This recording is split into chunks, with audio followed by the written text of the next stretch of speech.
G'day, good morning. Welcome to Herald Now. I'm Ryan Bridge. It is Thursday, the 31st of July. Great to have your company this morning on the show. The shaking that sparked a near global tsunami alert and evacuations. More than 2 million people evacuated across the Pacific. We'll speak to experts as the threat of strong surges remains in place for New Zealand. And harnessing the power of our geothermal activity, Shane Jones joins us to talk through the government's draft ambition to double geothermal energy by 2040. And we take you inside the illegal drug trade on Facebook, a dealer revealing the ease of doing dodgy business on the Meta platform, plus why New Zealand house prices are stuck in a bit of a rut. We'll look at that this morning too. Jerome Powell, by the way, in the US, not moving interest rates, so expect incoming tweets from Trump too. Here's Neva. Herald Now News, powered by Newstalk ZB. Officials say the tsunami threat to New Zealand is likely to remain in force until at least midday, following yesterday's 8.8 magnitude quake near Russia. Strong surges, unusual currents and unpredictable surges are possible. Chile, Easter Island and Colombia also remain under warnings, following earlier strong waves in parts of Russia, Japan, Hawaii and California. NEMA's John Price says people need to be careful as tsunami waves can be unpredictable. He says any catchment where water is likely to surge through, like marinas, harbours and estuaries, is a potential area of concern. Regional airlines could be in trouble as the cost of flying to and from every New Zealand airport rises.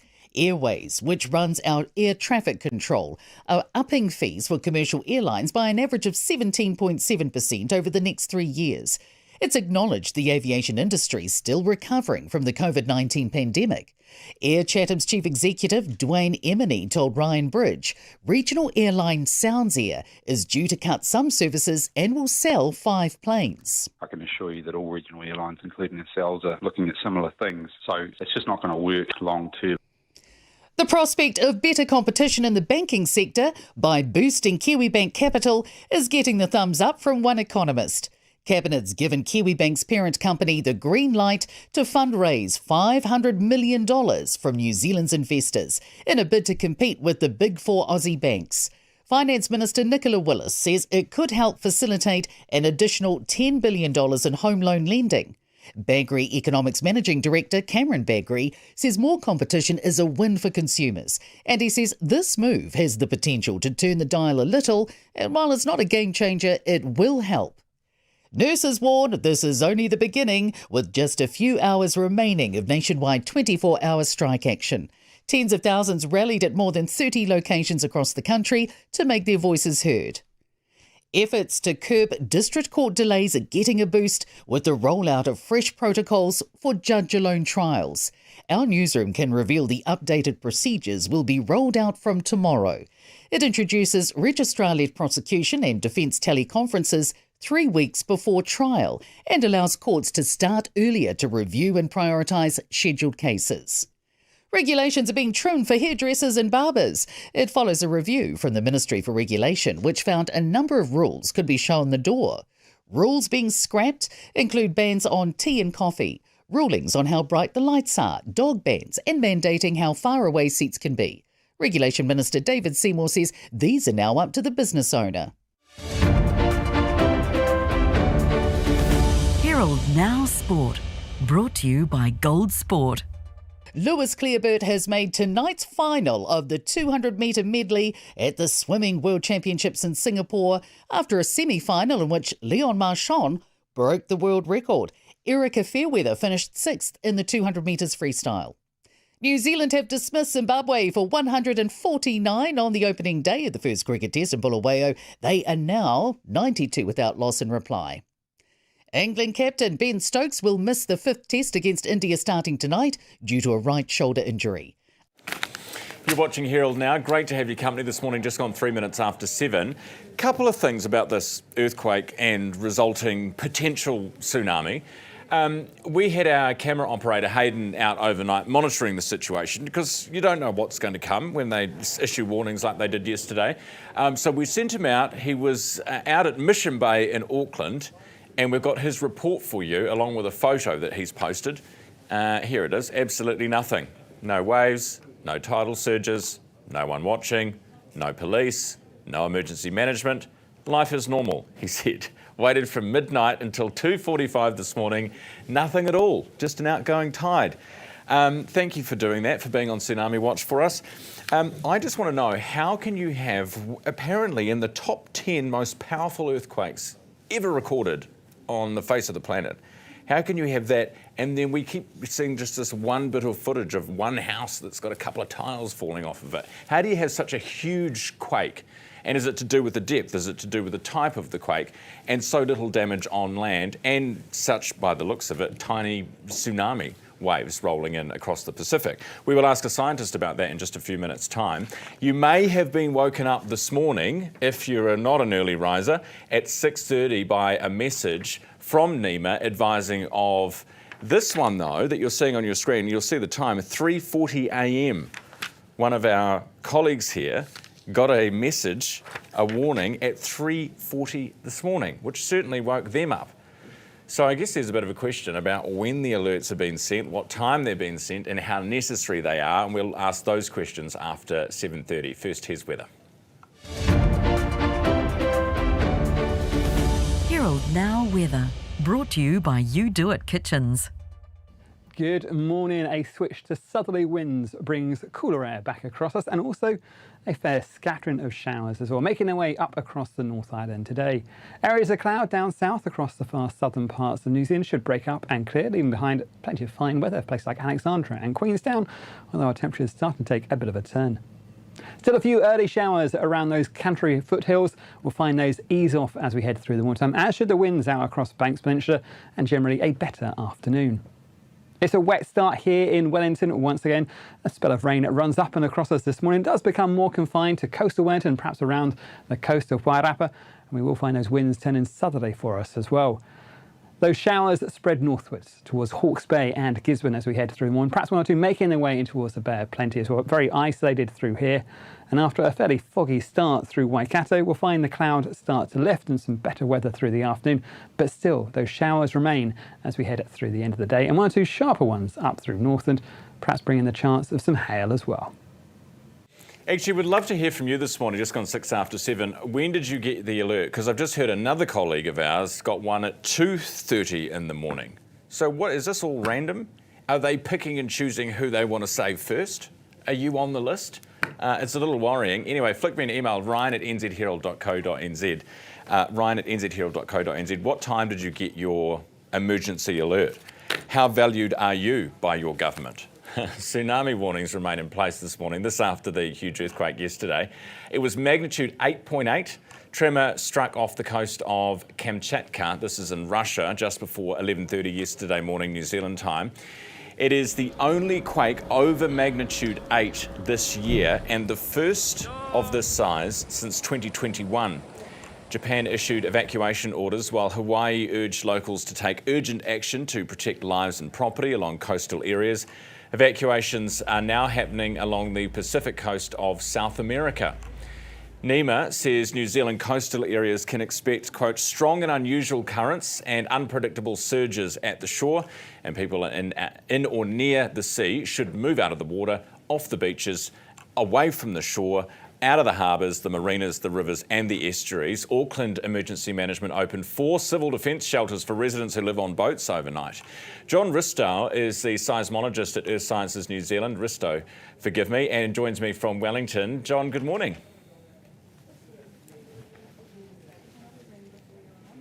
John, can you hear me all right?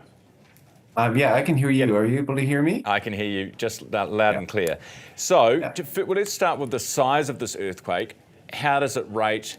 How big was it? But also, why so little damage? So there's a few things. So first off, if we just talked about the size of the earthquake, it was magnitude 8.8 earthquake is the best estimates that we have right now. So this puts it as one of the most powerful earthquakes that we've recorded since we've had seismic instruments in the early part of the 20th century. You know, kind of goes up into the top 10 One advantage that this earthquake had in terms of not causing much damage and impact is that area of Russia. When you're talking, over in Kamchatka, there's not it's not a heavily populated area, so there was a little less direct damage from the earthquake itself. And as far as impacts from the tsunami, it's what some of our modeling is showing is that a lot of the slip. So this was an earthquake where you have one plate that's pushing underneath another plate like this, and a lot of the slip may have happened quite like a little bit deeper on where it's pushing, where the Pacific plate is pushing beneath the North American plate in this case, which may have lessened the impacts of the tsunami. Right. So it's to do with, because there's a slip and then there's a thrust earthquake, well, from what I can understand. And this was a slip one. Yes. So when we talk about slip, we're just talking about the amount of movement on the fault, and it could like whatever direction it's moving. Right. Yeah. And so when it slips, you don't actually know. You know there's been a slip, but you're not actually sure how much has slipped. And is that why it's so hard to work out exactly how big a tsunami might be? Yes, well, the amount of slip, we probably have a pretty good handle on that. Like you'd be talking in an earthquake like this, 10 meters of slip or more even. It's just a question of did most of that slip happen shallow near the surface or deeper? And in this case, much of the slip may have happened a bit deeper, which would lessen the amount of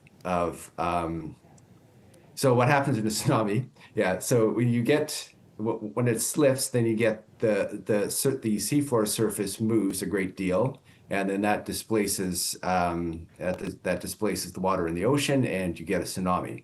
But if the amount of slip happens deeper, you get less seafloor displacement, and therefore a smaller tsunami. Will there be a time where we will be able to better predict how big the tsunami might be, how big the wave might be? Yeah, well, we get better all the time as we get more and more instruments that are in place along coasts, and particularly one of the things that really helps us is what we have is a system of dart buoys. So that's a system of ocean buoys that are all over that we have around the Pacific Ocean and in other oceans around the world too, but mainly the Pacific Ocean. And so we can track the tsunami as it's traveling across the ocean. And so that's one of our best ways at modeling the tsunami and how big the tsunami is going to be once it starts hitting these dart buoys. Okay. And as we get more of them, and as we get more sophisticated modeling techniques, more powerful computers, we can become a little bit better at this. Do we have some here in New Zealand? Do we need more? So New Zealand actually, at Earth Sciences New Zealand, we do operate our own network of dart buoys. We've got several that are around the coastline of New Zealand and north through the Kermadec up to Raoul Island, past Raoul Island, and also out into the South Pacific. Okay. Were you surprised at how this event unfolded, John? No, not really surprised. So the initial magnitude estimates that came out for this earthquake first came out as magnitude 8. And so at the level of magnitude 8, we weren't concerned about a tsunami threat to New Zealand. But then when it went up to 8.7, that's when we, of course, had to immediately reassess what the threat level was and realized then that there was a threat. And so to go from 8 to 8.7 for earthquakes like this, first off, these earthquakes are very uncommon to be that size, but to have this big jump in magnitudes like that, if the earthquake is that big, that actually is quite a normal thing, because to actually get a handle on the size, on the, how big an earthquake like this is, we have to actually have recorded quite a bit of seismic data, and especially data at very low frequencies, very long periods. And it takes a while for that information to get through to all the stations, and that that we can use kind of better modeling techniques to calculate the magnitude of the earthquake.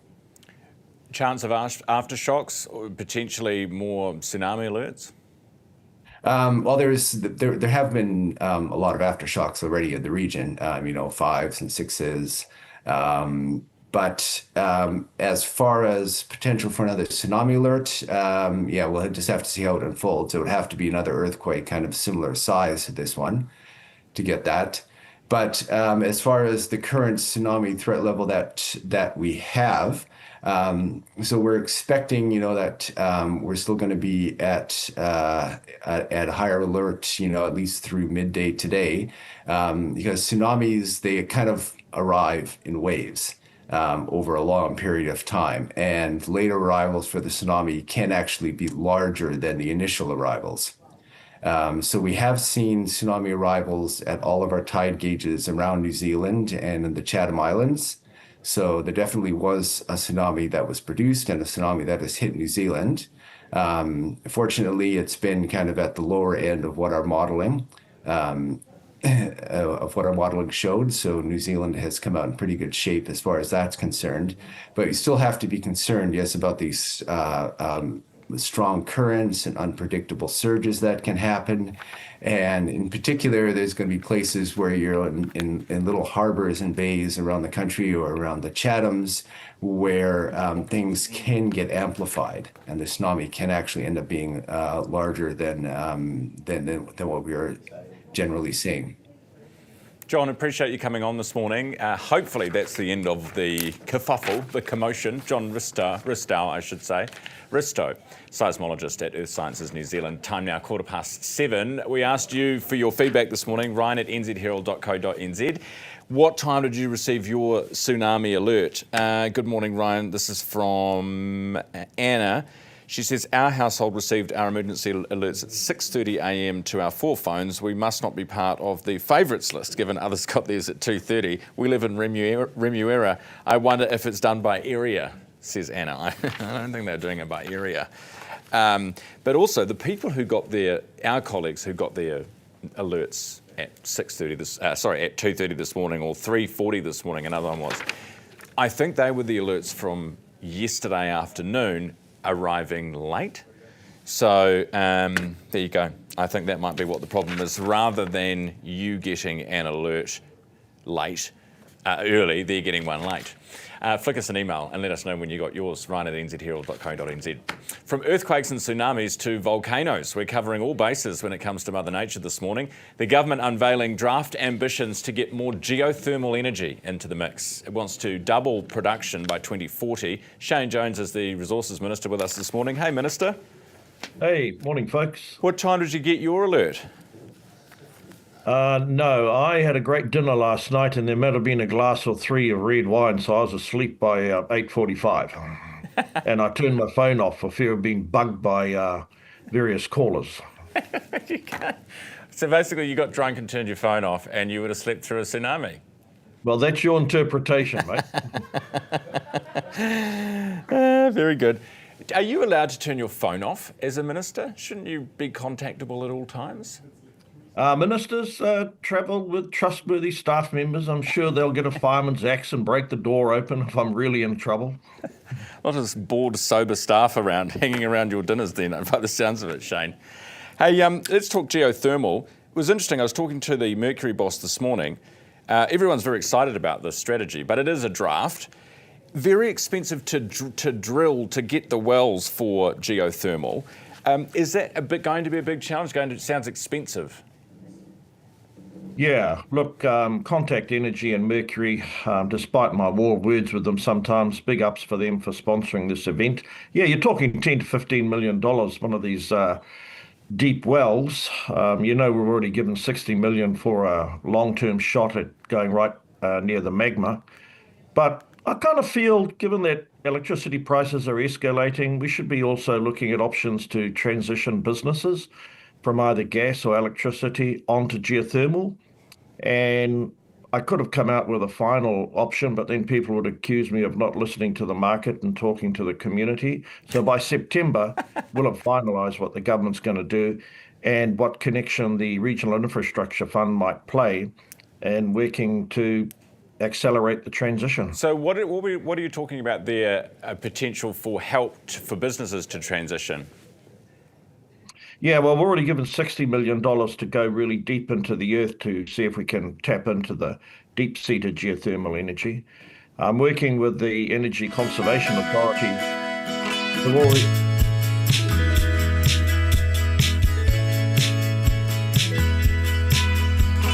transition people if the Crown has an appropriate level of assistance. So there could be more money coming for businesses in that sense to try and get them off the old and onto the new, as it were. I really feel it's time for us to be quite pragmatic and to ensure that we don't end up with deindustrialisation. I know the Crown has to operate within guardrails, but when I go around the regions, businesses are looking for practical assistance, not only but taking a bazooka to the unnecessary high level of regulation, but what, if anything, can the Crown do to assist in the transition? By and large, they want to fund themselves. And anyway, we'll know all this after September. Hey, just putting your associate energy hat on for a second, we're talking to Simon Bridges and a bunch of others in a second about the electricity sector generally, and I know you've had some strong words for the gentailers. There is a suggestion that we should split up the gentailers, the generation and the retail arms of them. What do you think? What do you think about that? I mean, you've talked tough, but we haven't brought prices down, have we? Well, that's the challenge. I'm not going to walk away from the allegation that you just put. That's the challenge for any government. I campaigned, I'm not the energy minister, but we campaigned on shrinking electricity prices, and we're not going to do that until we change the character of the market and we boost supply. And working with my senior colleague from the National Party, Mr. Watson, we'll be bringing options forward soon. New Zealand First has already stated what it wants to do. It wants to change the market makeup. It wants to split the gentailers. It wants to change from the uniform pricing model so that everyone gets the highest price. And we also want to ensure that we boost the potential for new entrants to come in and shrink the cost of energy. I spent 2 years on the road campaigning about that. Does National agree with you on splitting up the generation and retail? Well, I'd be fair to say I was told by Contact Energy that it's a mad idea yesterday. And look, I've got a good-natured relationship with these people. And I say, hey, I'm a professional politician. If I have the opportunity and if I can get the backing from my coalition fellow travellers, we're going to split you up. Have you? No, well, you have to wait and see until Mr. Watts brings forward the options. All right. When's that happening? Over the next several weeks, obviously, there's a lot of consultation happening. I mean, the question is this. I'm accused of scaring the share market and possibly diminishing the wealth of the people who own the gentailers. Well, what about the wealth of all the businesses that are suffering and the households that are experiencing poverty? Are they less important than the privileged caste of people who just happen to own some shares in these gentailers, and of whom each year seem to be able to exhaust themselves by achieving ever higher prices? Shane Jones, Resources Minister on the program. Appreciate your time this morning. 22 minutes after 7. So we will talk more about the state of the electricity sector. If you've checked your power bill this winter and noticed things are looking pretty expensive, then you'll want to stay tuned for our next interview.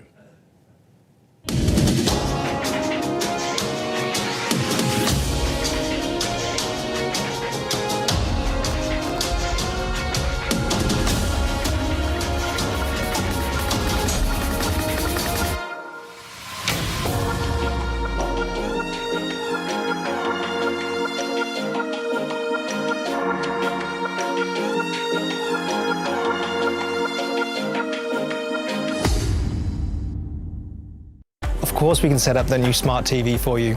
We could also put it on the wall for you too. Want to keep your family safe online? We've got tips for that. Yeah, I can show you how to use the AI on your laptop. Teaching the kids to do laundry?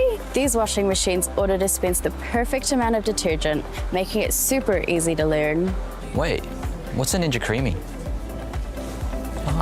Got tech questions? We've got answers. With 66 stores nationwide, your tech experts ready to help. After 20 seasons on the footy field, it's fair to say I know a thing or two about resilience, just like Kaiwaka wet weather gear. Digging deep when the going gets tough. Kaiwaka, designed to perform, made to outlast. We done few subdivision with GJ Gardner, and from the resource consent to the building consent, getting the council permits and stuff, always GJ Gardners are ahead and helping us out through the whole process, and it was so easy working with GJ.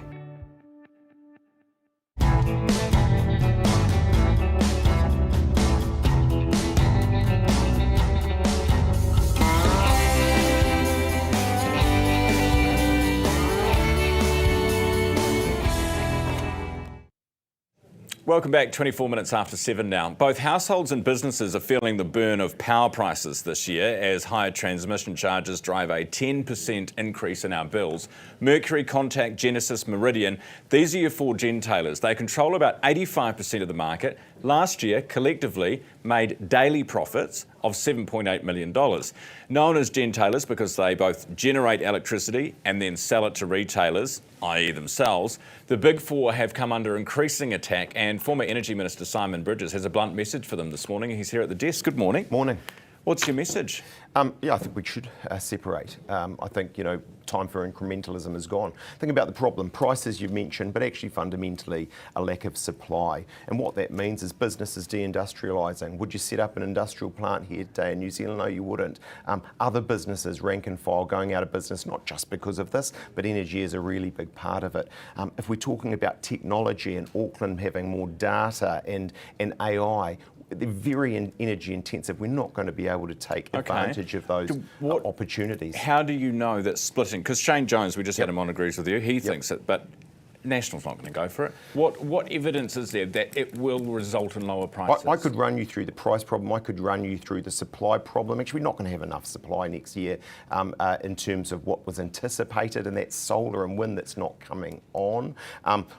You've mentioned at 85%. Look, my numbers are 87% of retail, actually 92% of generation, the big four. So there's something wrong here. It is structure, right? If you think about structure, it incentivises suppressing supply.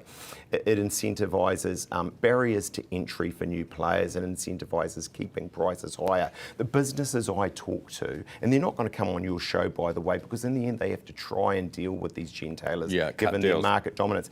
If they're trying to put a new solar, they need to go through a gentailer because they need to get access to the retailer. Yes. If you're a new retailer, you need the gentailer to get access to their generation supply. And what's the gentailer do? They are absolutely all about maximising their own that's profits. Not true, though. They say that's not true. They say that they don't do those sweetheart deals that everybody accuses them of doing. And how do we know for sure that splitting them up is actually going to achieve anything? Isn't that what we need to prove? Well, I'll give you my view. I mean, if you think about it sort of like this, don't trust me. Don't actually trust the hundreds, thousands of businesses that are behind me in this. Think about the fact the Electricity Authority with their army of experts, the Commerce Commission with their army of experts, the OECD have fundamentally recommended this as well, certainly that we look at this. And then I'd say, and people from the energy sector say, oh, no, it's different, Ryan. But we did this with telcos back in, 2010, 2011. It has been a roaring success at suppressing prices, at having a more dynamic, competitive environment in relation to telecoms. We could muck around with halfway measures, but I do think actually some form of functional separation, so the generation part of their business isn't talking with the retail part of the business and making, as I say, that better environment is what we should do. All right, Simon Bridges, appreciate you coming on the program this morning, Auckland Business Chamber CEO. It is 27 minutes after 7. Listening into that was Bridget Abernathy, Electricity Retailers and Generators Association of New Zealand, here, I suppose, for a take from the Big Four, and joins us now. Good morning. Good morning. Bridget, are you guys just profit hungry and screwing us all over? No, look, I think the key issue that we're facing at the moment in the energy sector is a lack of fuel.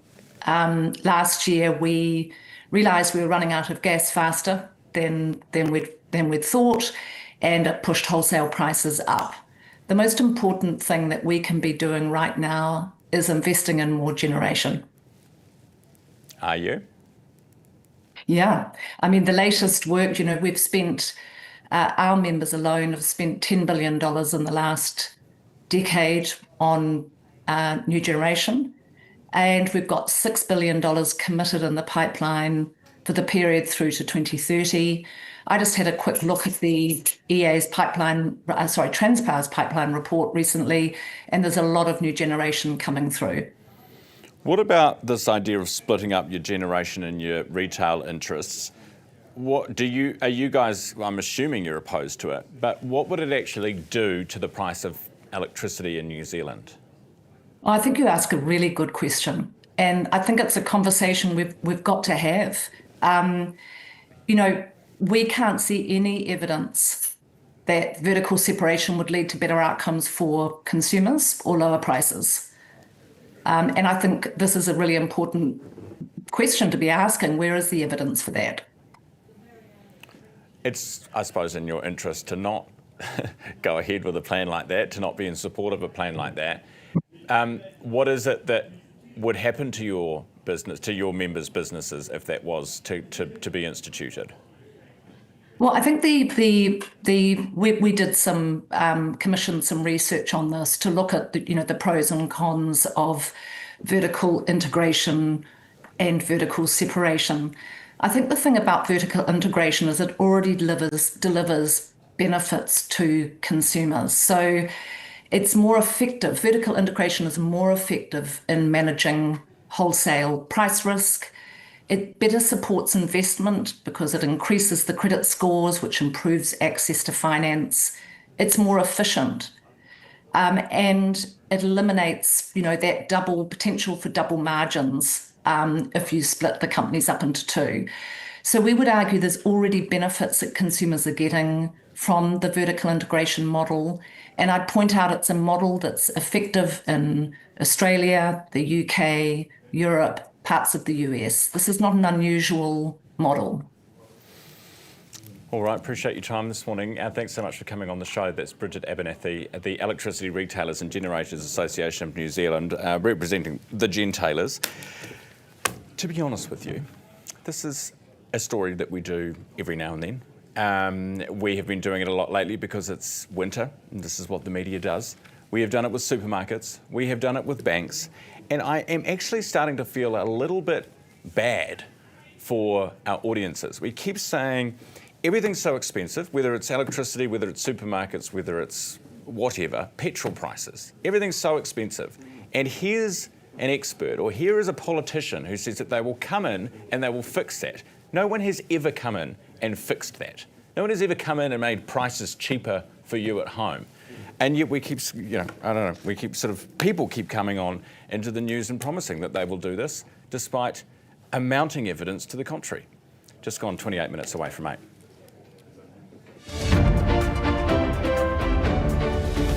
Herald NOW News, powered by Newstalk ZB. Officials say the tsunami threat to New Zealand is likely to remain in force until at least midday, following yesterday's 8.8 magnitude quake near Russia. Strong surges, unusual currents and unpredictable surges are possible. Chile, Easter Island and Colombia also remain under warnings, following earlier strong waves in parts of Russia, Japan, Hawaii and California. NEMA's John Price says people need to be careful as tsunami waves can be unpredictable. He says any catchment where water is likely to surge through, like marinas, harbours and estuaries, is a potential area of concern. Regional airlines could be in trouble as the cost of flying to and from every New Zealand airport rises. Airways, which runs our air traffic control, are upping fees for commercial airlines by an average of 17.7% over the next 3 years. It's acknowledged the aviation industry is still recovering from the COVID-19 pandemic. Air Chatham's Chief Executive Dwayne Emini told Ryan Bridge regional airline Soundsair is due to cut some services and will sell 5 planes. I can assure you that all regional airlines, including ourselves, are looking at similar things. So it's just not going to work long term. The prospect of better competition in the banking sector by boosting Kiwibank capital is getting the thumbs up from one economist. Cabinet's given Kiwibank's parent company the green light to fundraise $500 million from New Zealand's investors in a bid to compete with the big 4 Aussie banks. Finance Minister Nicola Willis says it could help facilitate an additional $10 billion in home loan lending. Bagri Economics Managing Director Cameron Bagri says more competition is a win for consumers, and he says this move has the potential to turn the dial a little, and while it's not a game changer, it will help. Nurses warn this is only the beginning, with just a few hours remaining of nationwide 24-hour strike action. Tens of thousands rallied at more than 30 locations across the country to make their voices heard. Efforts to curb district court delays are getting a boost with the rollout of fresh protocols for judge-alone trials. Our newsroom can reveal the updated procedures will be rolled out from tomorrow. It introduces registrar-led prosecution and defence teleconferences 3 weeks before trial and allows courts to start earlier to review and prioritise scheduled cases. Regulations are being trimmed for hairdressers and barbers. It follows a review from the Ministry for Regulation, which found a number of rules could be shown the door. Rules being scrapped include bans on tea and coffee, rulings on how bright the lights are, dog bans, and mandating how far away seats can be. Regulation Minister David Seymour says these are now up to the business owner. Herald Now Sport, brought to you by Gold Sport.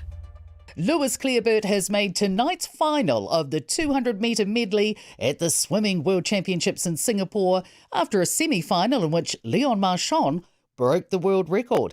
Erica Fairweather finished 6th in the 200 metres freestyle. New Zealand have dismissed Zimbabwe for 149 on the opening day of the first cricket test in Bulawayo. They are now 92 without loss in reply. England captain Ben Stokes will miss the 5th test against India starting tonight due to a right shoulder injury. You're watching Herald Now. Great to have your company this morning, 25 minutes away from 8 o'clock. We asked you earlier in the show, God, it was funny talking to Shane Jones about his NEMA alert. What time did you get your alert, Minister? Oh, no, I had 3 red wines and fell asleep with my phone off. This is from Paula this morning. Paula says, hi Ryan, received my alert at 6:30, live in Papamoa, so love the show. Paula, thank you. Nice to have you watching. We've actually had a message from NEMA about, because earlier we were talking about when did you get your alert, why do some people get their alerts before others? And I just joked that maybe there was a favourites list. You know, the people they wanted to save got the messages first, the ones they didn't. Anyway, they have actually come to us and said, can we please be clear there is no favourites list for emergency alerts? This is rubbish. Phones simply pick up a broadcast signal. Some people may get the alert later if they were in an inland area, then move into a coastal area that the alerts are geo-targeted for, as the alert broadcast is live for several hours. Okay, so there is a reason some people are getting it at different times. It's nothing to do with how cool you are in the eyes of NEMA. Anyway, we will talk to them in about 5-10 minutes time for an update on how many more of these things we can expect throughout the day. Over in the States, the Federal Reserve has kept interest rates unchanged for a 5th consecutive policy meeting. This is happening overnight. This, of course, in defiance of the political pressure from Trump, who wants the interest rates to come down so that the economy can get a boost, his borrowing costs can go down, and then he can have cheaper debt. Here's Fed Chair Jerome Powell saying, nah. In support of our goals, today the Federal Open Market Committee decided to leave our policy interest rate unchanged. We believe that the current stance of monetary policy leaves us well positioned to respond in a timely way to potential economic developments.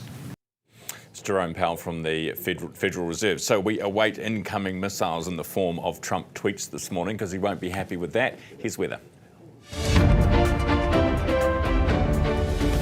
Herald Now weather, brought to you by You Do It Kitchens.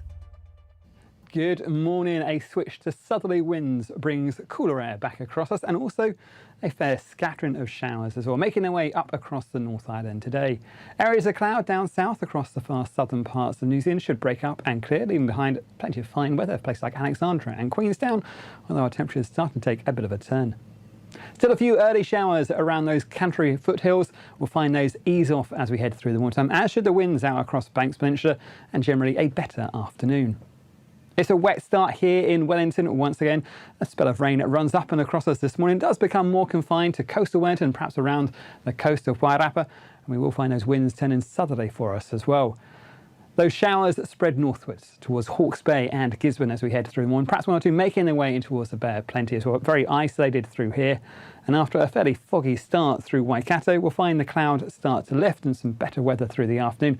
But still, those showers remain as we head through the end of the day. And one or two sharper ones up through Northland, perhaps bringing the chance of some hail as well. 21 away from 8 now. Back to the story about the tsunami alert sparked by the 8.8 magnitude quake off Russia's coast yesterday. Civil Defence in New Zealand says the tsunami threat, quote, must be regarded as real until advisories are lifted, warning of strong and unusual currents. Time to get the very latest now with John Price, Director at Civil Defence Emergency Management. John, good morning. Oh, kia ora. Good morning, Ryan. How are you? Very well, thank you. Thank you for being with us and thank you for the early morning wake up. What was behind the decision to send us that alert at 6:30 this morning? Oh, look, Ryan, the whole concept of this, we know this is a very serious event. As we know, it was triggered yesterday by the volume of water or the tsunami wave that was as a result of the earthquake that occurred in Russia. This volume of water is not, as we refer to it, as a wave, and I know that the science will explain this a lot better than me, but this is a very unpredictable matter that we're dealing with, and we know that it's arrived in other parts of the Pacific and caused major concern for those. So the last thing we want is to put New Zealanders at risk. It's still very much an active threat to New Zealand. We've had observations coming through in multiple areas already, including the North Cape, Tauranga, Kaikoura, Castle Point, Christchurch, and even as far as Southland. So it's still a very much a live threat, a hazard for New Zealanders, and the last thing we want is anyone to be harmed, injured or killed as a result of going near the coastline. You said that there have been reports from those areas, including Castle Point. What reports are you getting? What's happening? Well, it's surges of water, Ryan. So it's a rise in the water. There was, for example, Chatham Islands. There've been up to a 40 centimetre wave arrive on Chatham Islands, and the same sort of conditions are occurring around New Zealand. As I said before, this is unpredictable. This is not just one wave, it's multiple volumes of water that will arrive for a period of time. We were aware of it. We did this with working very closely with our GNS and Earth Science Research team in partnership. We're able to give us pretty good information around what this would likely be and the impact would be. So we sent out the initial emergency mobile alert at 14 minutes past 4 yesterday afternoon. As you rightfully said, the second one was sent out at 6:30 this morning. The rationale behind that is that we've got commuters going to work, we've got people preparing to go to school and their daily activities. The last thing we want is people heading down to the coast and putting themselves at risk. So this is simply about us ensuring New Zealanders are safe. And again, Ryan, it's not just the use of the EMA. You know, what we've got here with multiple media, with television, with radio, with newspapers, with all forms of social media. Yeah. These are all mechanisms to warn New Zealanders to keep themselves safe. John, to me, a 40 centimetre wave doesn't sound like something to be terribly frightened about. Can you just tell us, is it less about, had the size of a wave that's coming in and more to do with the currents underneath the ocean? What exactly is it that you're worried about? Or is 40 centimetres significant? Look, that's just an indicator. It could be a lot worse. I hope it's only going to be that high. But you've also heard internationally that there have been other sizable waves that have occurred in other parts of the world. So the last thing we want to be is be complacent. We know complacency puts people at risk and may kill people. So to avoid that, we also know that if you enter any sort of tsunami water or surge, there is a 90% chance you may lose your life. So this is not like hopping into the wave at the beach. This is actually a volume of water. Think about it as a rise from that upsurge that occurred from that 8.8.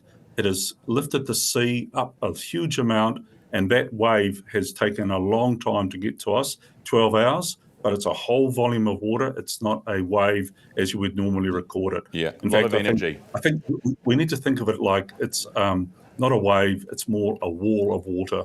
Okay. And personally, I went to the Thailand tsunami and saw what tsunamis can actually do. They're a destructive capability if it happens as it could do. Yeah, and of course they didn't have the warning system back then, so we are lucky to have the warning system now. 230,000 people lost their lives in that tragedy. There are people right now, as we are talking, John, mowing the lawns on the beachfront down at, they might be council workers, I don't know, at St Heliers in Auckland. Oh, here we go, we've actually got pictures of them. And there are people walking their dogs on the beach. What do you think of them? Look, Ryan, the word I used before is complacency. You know, this is not the actions that we should be doing. I'm sure they've got really good reasons for it, but the key reason for any of this is that we want New Zealanders to be safe. You know, if it's going to be delaying things by a few hours, it would rather be delayed by a few hours than put your life at risk or the life of others at risk. Because if you enter that water or you get swept away by a wave, then you're also putting the first responders at risk as well. So no water, no beaches until after midday. That would be it, Ryan, and we'll reassess that as we go. So as I said before, we've got an amazing team in partnership with the Earth Science Research team. They will let us know when it's actually safe. They give us the information. We then do the alerting and the communicating to New Zealanders. So it's a whole team effort behind this. It's a whole system effort. So, and that includes New Zealanders. So to all of your listeners, I thank them for their work with us as well, because we're all in this together when it comes to an emergency. John, very quickly, do you worry that you might start to sound like the boy who cried wolf? You know, we've had people in this office who've been getting texts, the original one, I'm assuming, but then getting sent it at, or receiving it at 3:40 in the morning, 2:30 in the morning, and then we had the 6:30 in the morning one. Yeah, that appears to be a glitch, Ryan. I just want to let your listeners know that we will look into that. We'll actively investigate that. That's not what was supposed to be happening, but we are actively working to work out why that has occurred. Look, you know, for us, unfortunately, we live in a beautiful country, Aotearoa, New Zealand, but it's also terribly hazardous country. We live on the ring of fire, so we're going to continue to have these events. We've seen these events in the last few weeks alone with the floods and such like that have occurred. Now we've got so the glitch, fixing the glitch will be crucially important. Have you had reports, just to clarify, from other people about the timing of the text as well, or just from our newsroom? No, a couple of our own staff actually have approached me and said that they received it. So there are reasons behind that. We need to work with our telco providers and with the software providers as well to make sure we understand what that is. We want to get that right for New Zealanders. We don't want to disturb New Zealanders. Do you know how many people got them at the wrong time? I don't know, because what we don't know, what happens, Ryan, is the message or the text, if you like, goes out via the telco providers, goes out to their cell towers, and they then hit off any cell phone that is in that given area. So we don't have any idea about how many may have received it or not received it. We know when we did our annual test that about 5 million people received those phones, received those texts. And that's because about 5 million phones are actively on at the time. So that's the coverage. But again, the EMA is a great tool, effectively used, but so is all the other media out so there. Stay tuned in. Yourself is one of those, so thank you. Appreciate it, John. Thanks so much for coming on. John Price, the Director of Civil Defence Emergency Management, explaining why you didn't get the text if you didn't get the text, or perhaps why you got the text at a different time to everybody else. Time now is 13 minutes away from 8 o'clock. A convicted drug dealer who used Facebook to sell drugs like MDMA, LSD, cannabis, says use of the platform to sell illegal stuff is done because it's easy. On Friday, the Herald revealed dealers were blatantly advertising the sale of magic mushrooms on Facebook Marketplace, an open trading site used by millions of Kiwis. Investigative reporter Michael Morris sat down with a convicted dealer who revealed drugs aren't the worst of it. It's all door to door, is that? Absolutely. It's like pizza delivery. Uber Eats for drugs. A convicted drug dealer who asked to remain anonymous. I kind of dealt drugs on and off all my life, but, you know, like when I seriously kicked off was 2020. He says he used Facebook to advertise and sell his products. Like, everyone has a Facebook account, like, so why wouldn't you sell drugs on Facebook? Because that's how you're going to get access to everybody. You can get away with blue murder on Facebook. Court records confirm he has multiple convictions. His latest sentence was home detention in 2023 for possession of MDMA. I've been convicted on procurement of LSD, Valium,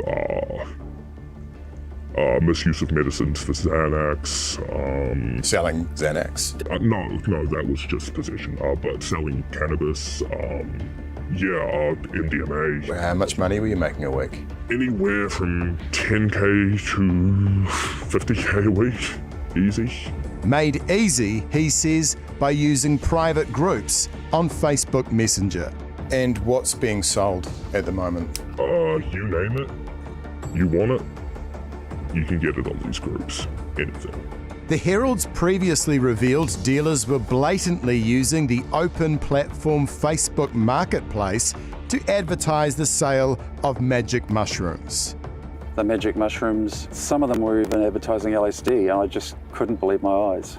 After that story, the Herald was sent screenshots of other hard drugs from private groups on Messenger. The ads were for Class A drugs as well as prescription medications. The former dealer we've interviewed says the ads match up with what he knows is available on social media. We got meth, we got coke, we got lean, ketamine. He says since his early days of dealing cannabis around a decade ago, a lot has changed, especially the types and quantities of drugs available on social media. I've seen up to kilos of cocaine. I've seen... Personally, you've seen that at a drug house or with a dealer? Personally, I've seen kilos of cocaine stacked up. Like, I'm talking about on these groups, you can get like up to a kilo, probably more, but up to a kilo advertised. I've seen frickin' Tupperware tubs full of meth, like rocks that go halfway up your arm. Meta, which owns Facebook, says it does not allow ads that promote the sale or use of illicit or recreational drugs, although this former drug dealer says Facebook Messenger is one of the easiest platforms to sell on. What do you make of Meta's claims that it takes these sort of things seriously and that it has the ability to find and disable accounts? That's not my experience. I've never seen Meta take down a group. I've never seen Meta take down any of my posts. I've never seen Meta do anything about any of the hundreds of people that I know that do the exact same thing. They're just shooting fish in a barrel. That was Michael Mora with his investigation into Facebook Marketplace and the sale of drugs. 9 minutes away from 8 now. Time to talk business with our partners 2 Degrees. To the US first, where in the past hour, Federal Reserve Chair Jerome Powell's been taking questions about the latest rate call, which is unchanged. Garth Bray, Business Desk, with us now. Hey, Garth. Hey, Ryan. And we've got more actually from Jerome Powell, which we'll bring you now. And this is his reasoning for no change. Take a look. At today's meeting, the committee decided to maintain the target range for the federal funds rate at 4.25% to 4.5% and to continue reducing the size of our balance sheet. We will continue to determine the appropriate stance of monetary policy based on the incoming data, the evolving outlook, and the balance of risks. What you didn't hear in those reasons is what the president's telling me to do, which I think is the point of that. It's like we're looking at the data, we're looking at what's coming in, and they're looking at a picture that says that the economy in the US growth is moderating, that although it had an uptick in the second quarter, I think it's about 3% on an annualised basis, they're saying that they're starting to see some of that inflation impact flow through, although inflation's back down to sort of closer to the 2% bottom end of the range they need to hit. About a third of that they think is now tariff related, and they're saying the jobs market is stable, but that's only because firms aren't hiring, but fewer people are looking for work because so things are on a level keel, but they're not out of the woods yet. Importantly, he kind of rode back from saying, hey, in September we might be offering something. He's saying September's kind of up in the air still. Interesting, 2 of the directors voiced dissent very publicly and said, hey, we wanted to go for a 25% basis point cut. That hasn't happened since 1993. which is interesting. He's saying, oh, look, hey, this is just, grown-ups around the table giving their reasonings. Or do they want Jerome's job and they're currying favour with Trump? Hey, maybe. Could be, right? It'd be a tough job to have, right? And so I guess with all of that said, it's the result people expected, but I think the market's now pricing in that there's a much less than a 50% chance of a cut in September, and that affects the sort of the borrowing rates that the US government will face and so on and so forth. And, they're not being quiet about that, I'm sure. Meanwhile, we've got more shots fired from the White House on the trade war, this time India. India's, naughty, buying energy from Russia, so you'll get a 25% tariff cut, and then I think, increase rather, and Brazil, I think they've bumped it up to about 50%, but with a whole bunch of exemptions. And also he's taken a crack at Temu and Shine. They got a win in the Federal Trade Court earlier this week. So this exemption that means if a package is worth less than, I think, 1,300 New Zealand dollars, 800 US, you don't have to pay tariffs on it, and it's huge benefit to Temu, Shein, those kinds of outfits, Amazon, if they're bringing in.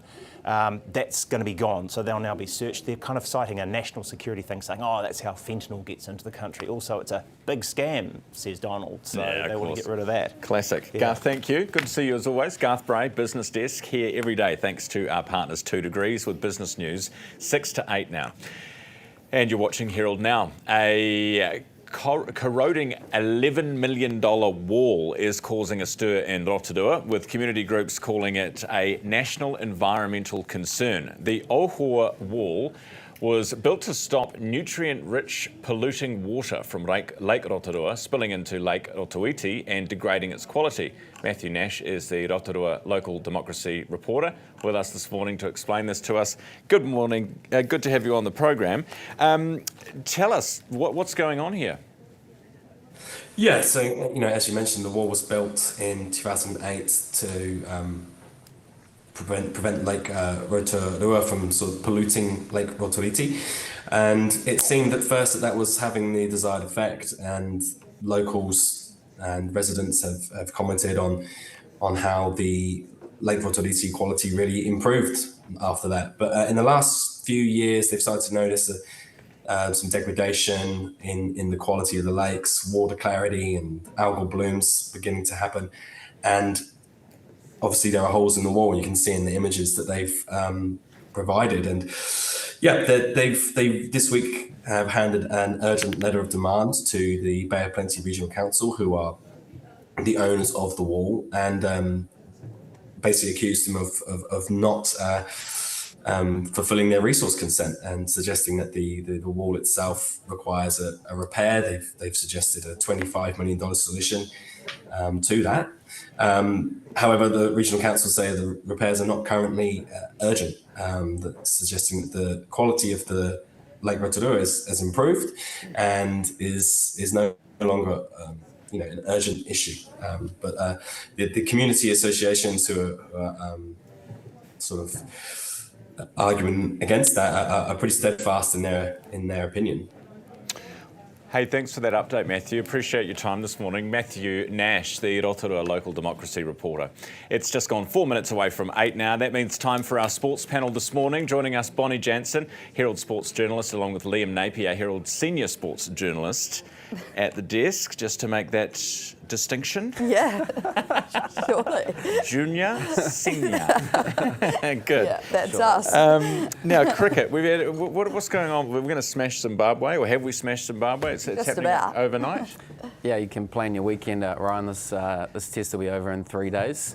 The Black Caps rolling Zimbabwe for 140 odds, and Matt Henry taking 6 wickets.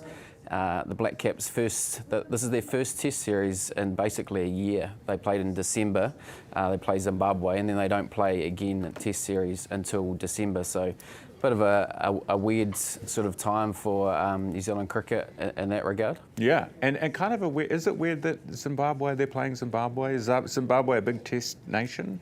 Not really. They have been a fixture for a long time, but they're sort of coming back onto the scene. They're getting some players back. The Black Caps have been over there playing in a tri-series, which they swept. A bit of a new look team with a new coach, and no Tom Latham, Kyle Jamieson or Kane Williamson. But no worries for the Black Caps at this point. They'll sweep Zimbabwe in this test and probably do it in the next as well. Sounds like it's a pretty easy thing to do. Expected. Zimbabwe All right. aren't a cricketing powerhouse. Yeah. Hey, NPC used to be our big showstopper competition. Actually starting tonight, for a lot of people might not have been aware. Yeah, a lot of people aren't aware that NPC is kicking off this weekend, and I believe some teams took a long time to be released as well. So it's flowing completely under the radar, which I think is a shame given the history around this league and the community. Yes, it's probably not as big as Super Rugby and the All Blacks and things like that, but I mean, personally, Liam probably has a better take than me, but I quite like the camaraderie and the rivalries in this NPC league. So I think, yes, it's not as big as what it has been in the past, and there's certainly not a lot of hype around it now, but I feel like give it a few weeks and we'll start to see more of that. Hey, what about football? This story fascinates me. The Phoenix getting Bev the drone cheat, rope her into the job. What do we make of that? Yeah, well, if you'll see my take in the Herald today, Ryan, I think it's an absolute masterstroke. I think good on the Phoenix. Yes, she was involved in that scandal last year, and while that wasn't great, she's an amazing coach, and she has some unbelievable experience. She won Olympic gold, Olympic bronze with the Canada national team, and was involved with the Lionesses at the FIFA World Cup in 2019. So she has so much experience, and the Phoenix have got her at the right time because she's not going to get a job many other places, and so it was a great get from the Phoenix. And okay. Yeah, scoop her up. I mean, because the thing is, people might go, well, was she a great coach, or was she just cheating the whole time? Do you know what I mean? Yeah, well, she's probably going to have to do some swatting on the aviation and air control laws in Wellington. But look, I think it is a great get for the Phoenix, and as Bonnie mentioned, she probably didn't have a lot of options elsewhere. So to get someone that well credentialed is a massive fill-up for the team. Yeah, nice. I look forward to seeing how they perform. Very quickly, a quick, tiny hot take from both of you on Liam Lawson. Hoping to go back-to-back for good results this weekend? Yeah, hopefully. I think this will be the real test because there's a 3-week break after this weekend in Hungary. It's a tight and twisty course, so not a lot of room for overtaking. He's obviously finished in the points or had some good results in the last few, so hopefully can build some momentum here before he heads a break. Yeah. Yeah, a bit of form. Nice to see him back in the points and backing him to do it again, Ryan. Nice, very good. And if he doesn't, then he just needs himself a bev, doesn't he? Yes. Keep an eye on the competition. Thanks, guys. Good to have you in the studio. Bonnie Jansen, Herald sports journalist. Liam Napier, Herald senior sports journalist. It's 8 o'clock.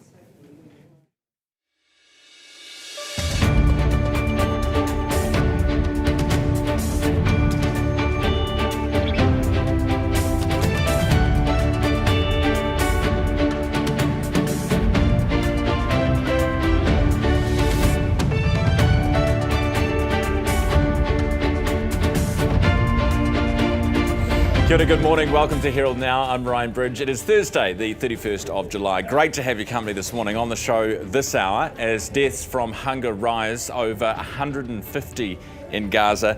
Is it enough being done right now by the international community to get aid through? A Kiwi aid worker on what must be done. As the number of people sleeping rough in Auckland climbs, I'll talk with someone from the team who are actually there, giving them somewhere to wash themselves and their clothes. And as house prices stay stagnant, what can we do to fire up the housing market? Housing news thanks to our partners GJ Gardner this morning. First, here's Neva.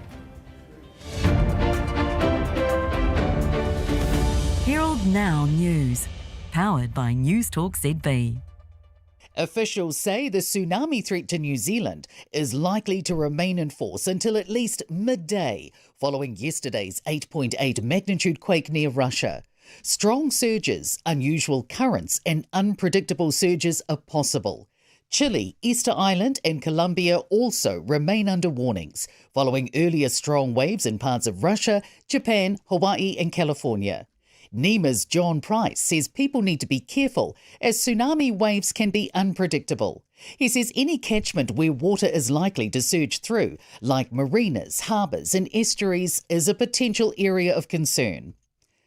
Regional airlines could be in trouble as the cost of flying to and from every New Zealand airport rises. Airways, which runs our air traffic control, are upping fees for commercial airlines by an average of 17.7% over the next 3 years. It's acknowledged the aviation industry is still recovering from the COVID-19 pandemic.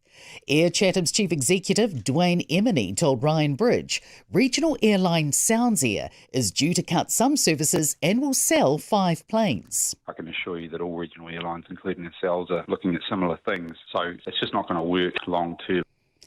The prospect of better competition in the banking sector by boosting Kiwibank capital is getting the thumbs up from one economist. Cabinet's given Kiwibank's parent company the green light to fundraise $500 million from New Zealand's investors in a bid to compete with the big 4 Aussie banks. Finance Minister Nicola Willis says it could help facilitate an additional $10 billion in home loan lending. Bagri Economics Managing Director Cameron Bagri says more competition is a win for consumers, and he says this move has the potential to turn the dial a little, and while it's not a game changer, it will help. Nurses warn this is only the beginning, with just a few hours remaining of nationwide 24-hour strike action. Tens of thousands rallied at more than 30 locations across the country to make their voices heard. Efforts to curb district court delays are getting a boost with the rollout of fresh protocols for judge-alone trials. Our newsroom can reveal the updated procedures will be rolled out from tomorrow. It introduces registrar-led prosecution and defence teleconferences 3 weeks before trial and allows courts to start earlier to review and prioritise scheduled cases. Regulations are being trimmed for hairdressers and barbers. It follows a review from the Ministry for Regulation, which found a number of rules could be shown the door. Rules being scrapped include bans on tea and coffee, rulings on how bright the lights are, dog bans, and mandating how far away seats can be. Regulation Minister David Seymour says these are now up to the business owner. Herald Now Sport, brought to you by Gold Sport. Lewis Clearbert has made tonight's final of the 200-metre medley at the Swimming World Championships in Singapore after a semi-final in which Leon Marchand broke the world record. Erica Fairweather finished 6th in the 200 metres freestyle. New Zealand have dismissed Zimbabwe for 149 on the opening day of the first cricket test in Bulawayo. They are now 92 without loss in reply. England captain Ben Stokes will miss the 5th test against India starting tonight due to a right shoulder injury. Geez, I tell you what, don't wake a sleeping Kiwi. That's the message this morning to Nima after the 6:30 a.m. message that went out over the tsunami alerts. Ryan, I'm quite exercised, says Linda. Good morning, Linda. I'm quite exercised about these alerts. Shouldn't they only be sent to people who are in imminent danger? Surely they could send us a text if it's just information that they want to get out. It woke me up. It's a good question, Linda. I mean, the problem actually they've got at the moment is that they're sending them to different people at different times, or they're arriving onto different phones at different times. Apparently it's a glitch, according to Nima. We had the boss on this morning. His name is John Price. And Lisa has sent a separate email. Ryan, John Price is bringing me strains of Michael Baker. Little COVID throwback.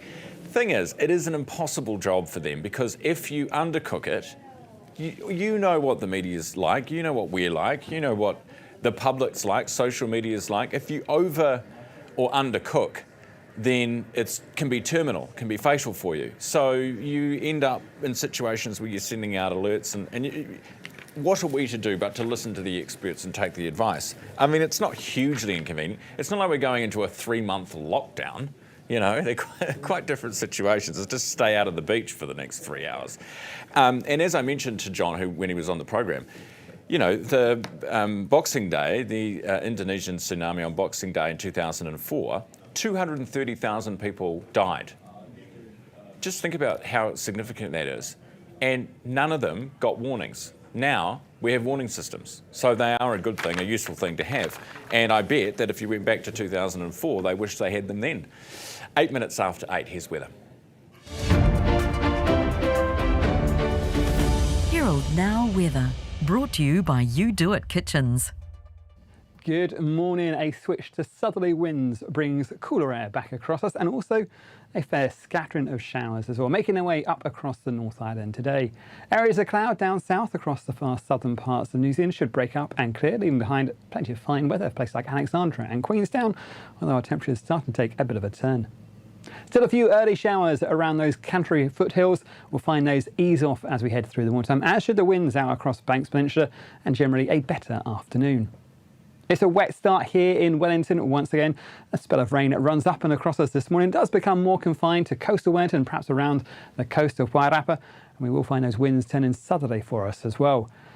Those showers spread northwards towards Hawke's Bay and Gisborne as we head through the morning. Perhaps one or two making their way in towards the Bay of Plenty as well. Very isolated through here. And after a fairly foggy start through Waikato, we'll find the cloud start to lift and some better weather through the afternoon. But still, those showers remain as we head through the end of the day. And one or two sharper ones up through Northland, perhaps bringing the chance of some hail as well.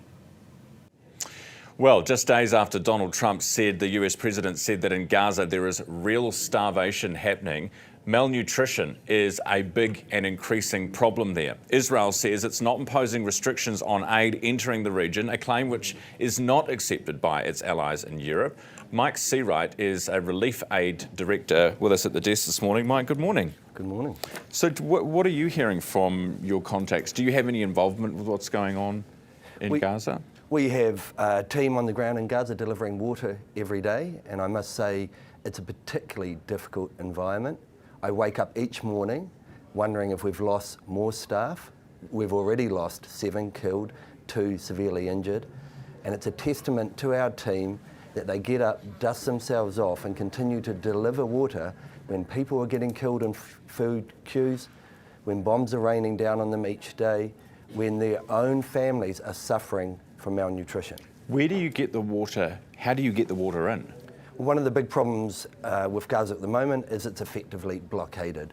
The borders are all but closed, practically speaking. Very little, if anything, is coming across the border, and when it does, it faces significant difficulties when it's inside Gaza, getting to where it's needed. Our aid distributions, our water distributions, source water from within Gaza. What this means is $1 donated here in New Zealand turns into water in Gaza tomorrow.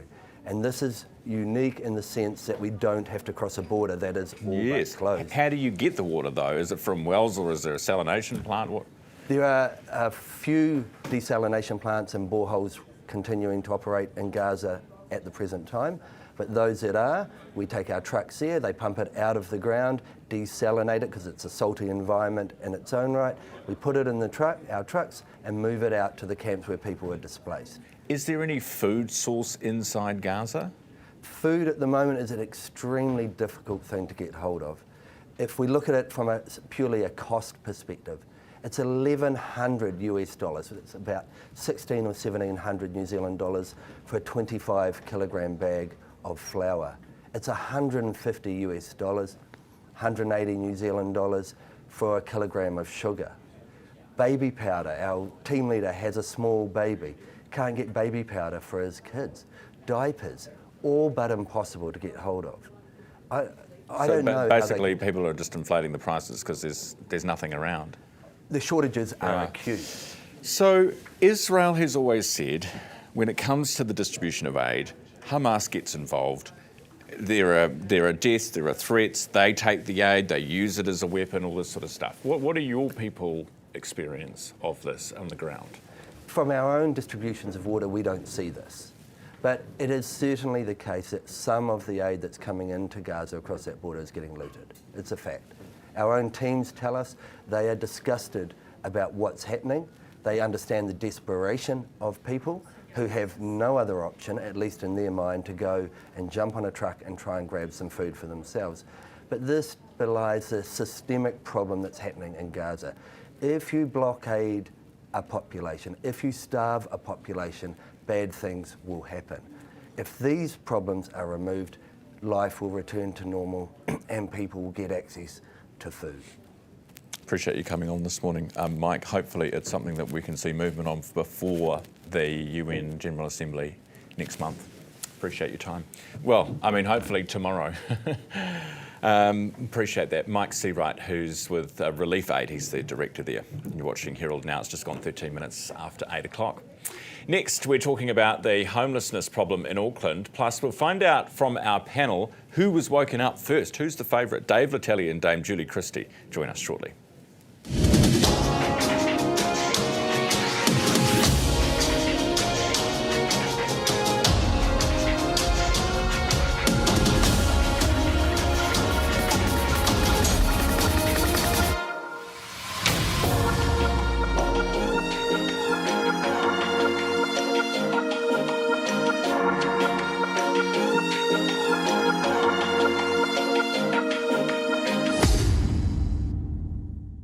Of course we can set up the new smart TV for you.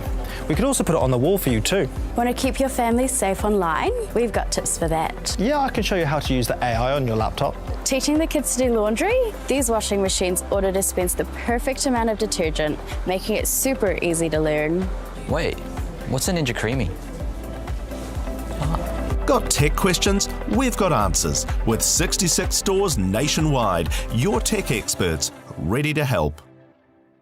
After 20 seasons on the footy field, it's fair to say I know a thing or two about resilience, just like Kaiwaka wet weather gear. Digging deep when the going gets tough. Kaiwaka, designed to perform, made to outlast. We've done few subdivision with GJ Gardner, and from the resource consent to the building consent, getting the council permits and stuff, always GJ Gardners are ahead and helping us out through the whole process, and it was so easy working with GJ.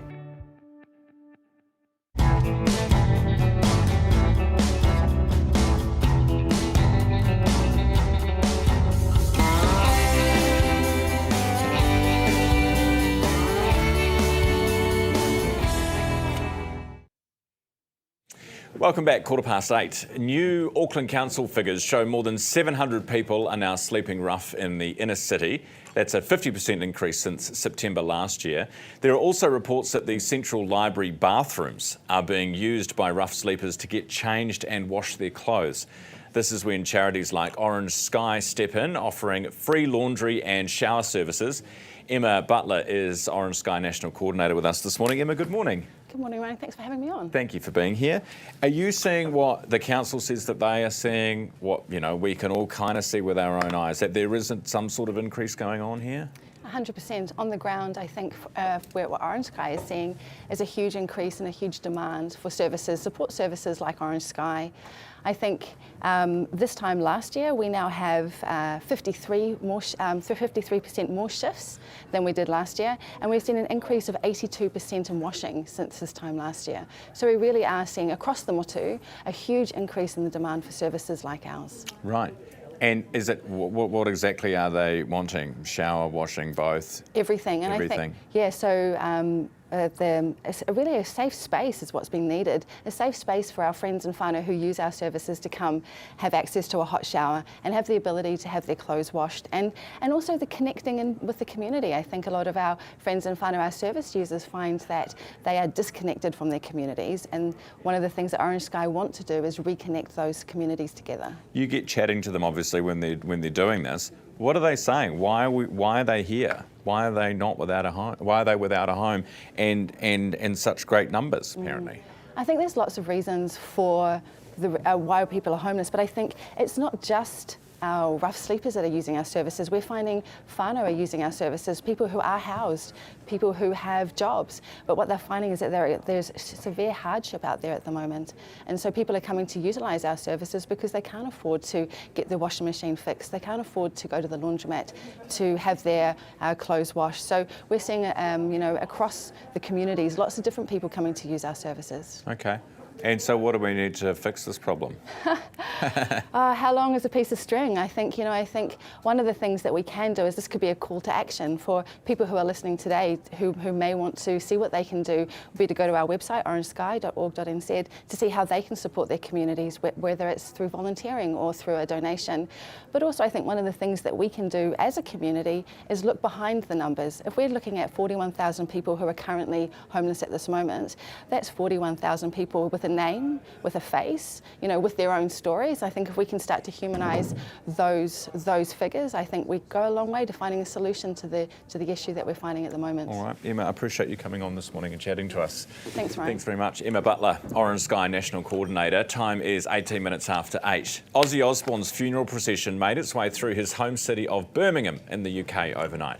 Thousands lined the streets to farewell the Black Sabbath legend, and his wife Sharon, children Kelly, Jack and Amy stopped to read some of the fan tributes that had been left along the way.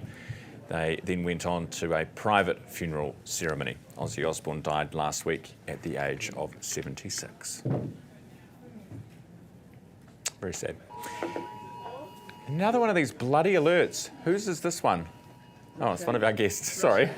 Didn't mean to have an outburst. What's going on? It wasn't me. My phone's on airplane mode. I thought it was you. Okay, panel now. Let's bring in Dave Latelli, BBM Motivation founder, and Dame Julie Christie, documentary producer. Good morning. Good morning. What time did yours go off, Dame Julie? Didn't it? It went off about half an hour ago, didn't it? Again. And last night. It went off again this morning. We had one at 6:30 this morning. Are we in a cry wolf situation now? This is the question. What do you think, Dave?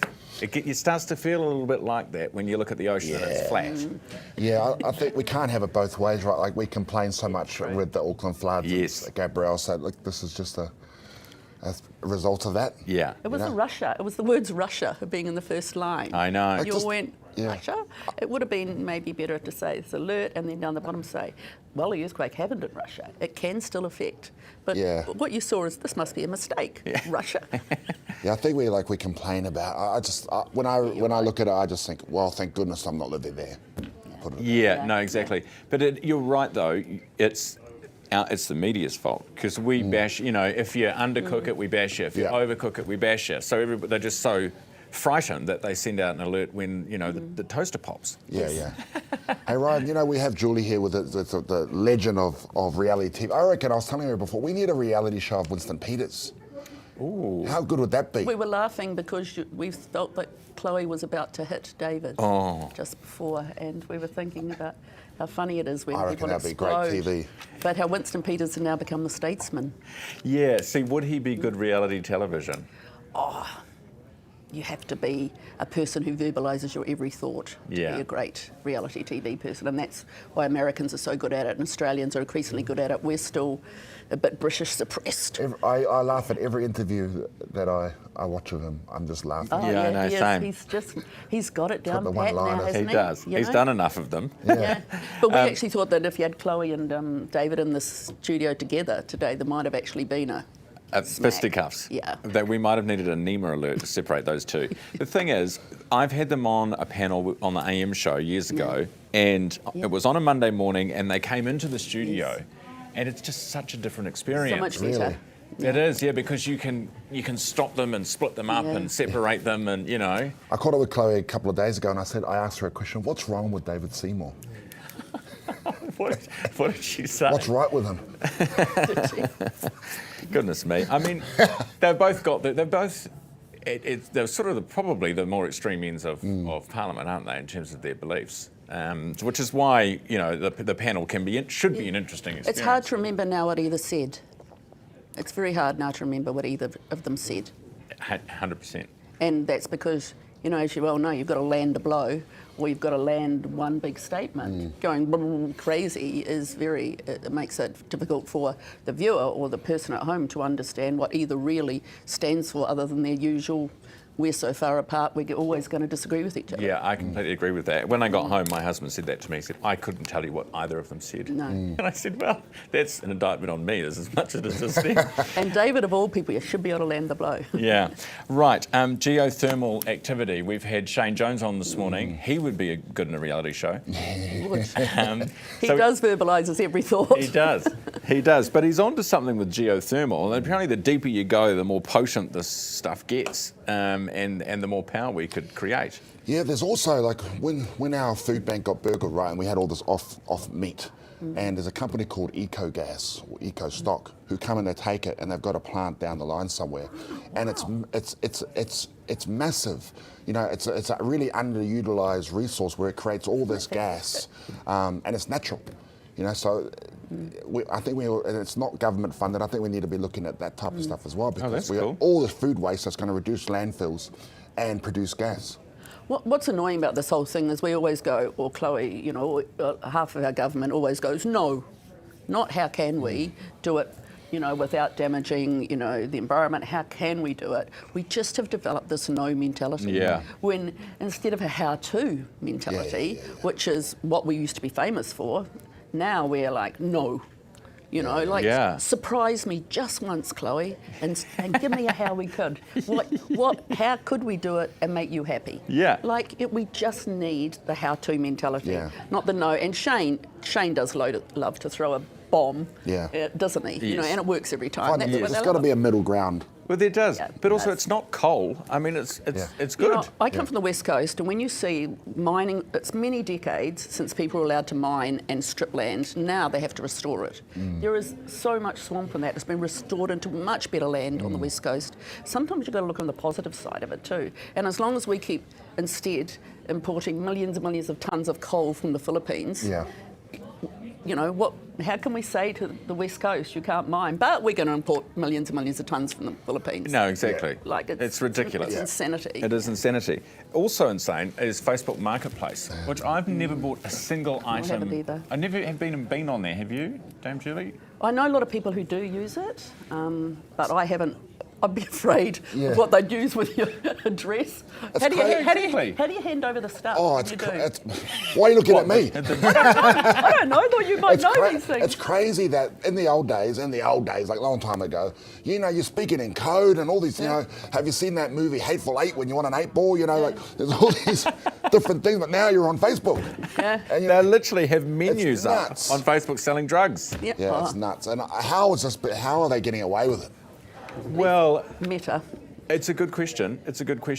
And the fact that Meta actually doesn't care. That's the fundamental problem. They don't give and a shit. I mean, European Union are really trying to regulate them, and we're a loser in this because we're too small to have any influence on it really. But it just all comes down to one thing: you can analyse it as much as you like, but the bad behaviour of, you know, Zuckerbergs and that is what this is all about. Yeah, the Zuckerbergs. We'll be back. Our panel returns in just a second. Are you considering a DIY kitchen but just not sure if you can do it? Well, it's not as hard as you think. With You Do It DIY Kitchens, you're in safe hands. And the customer support team really know their stuff. After all, they design and manufacture everything here in New Zealand. You do it and you save money. So choose You Do It, the affordable DIY Kiwi kitchen with a great reputation. Visit newsroom.co.nz. A lot of radio shows like to say they're with you in the morning. Here at The Hits, we like to go the extra mile. Not all of us get to experience this. Come on, you're running late. It's going to be a great day today, babes. I can feel it. Spit. You see, when we say we're with you, we actually mean it. Oh, don't forget Sarah, who's got social netball tonight. And Mark's working late again. Jono and Ben with you in the morning and anytime on iHeartRadio. On The Hits. I'm Hayden Scott and I'm a knife maker. I make knives from my workshop at home in West Auckland. Yeah, my previous life I was a chef, did that for 25 years. But I had this knife making thing that I was doing and had been doing for some time. And so that transition from finishing that 25-year career and taking the plunge into full-time knife maker, I had been building up to that, but I still had to take a leap. Ah, here she is. How's the business going? Good, actually. We just switched to 2 degrees. Well, we tested the networks and couldn't see any difference, but 2 degrees has the most satisfied customers. With Flex, we get instant control of phone plans, data usage, and cost centre reporting. And they're the fastest growing business network.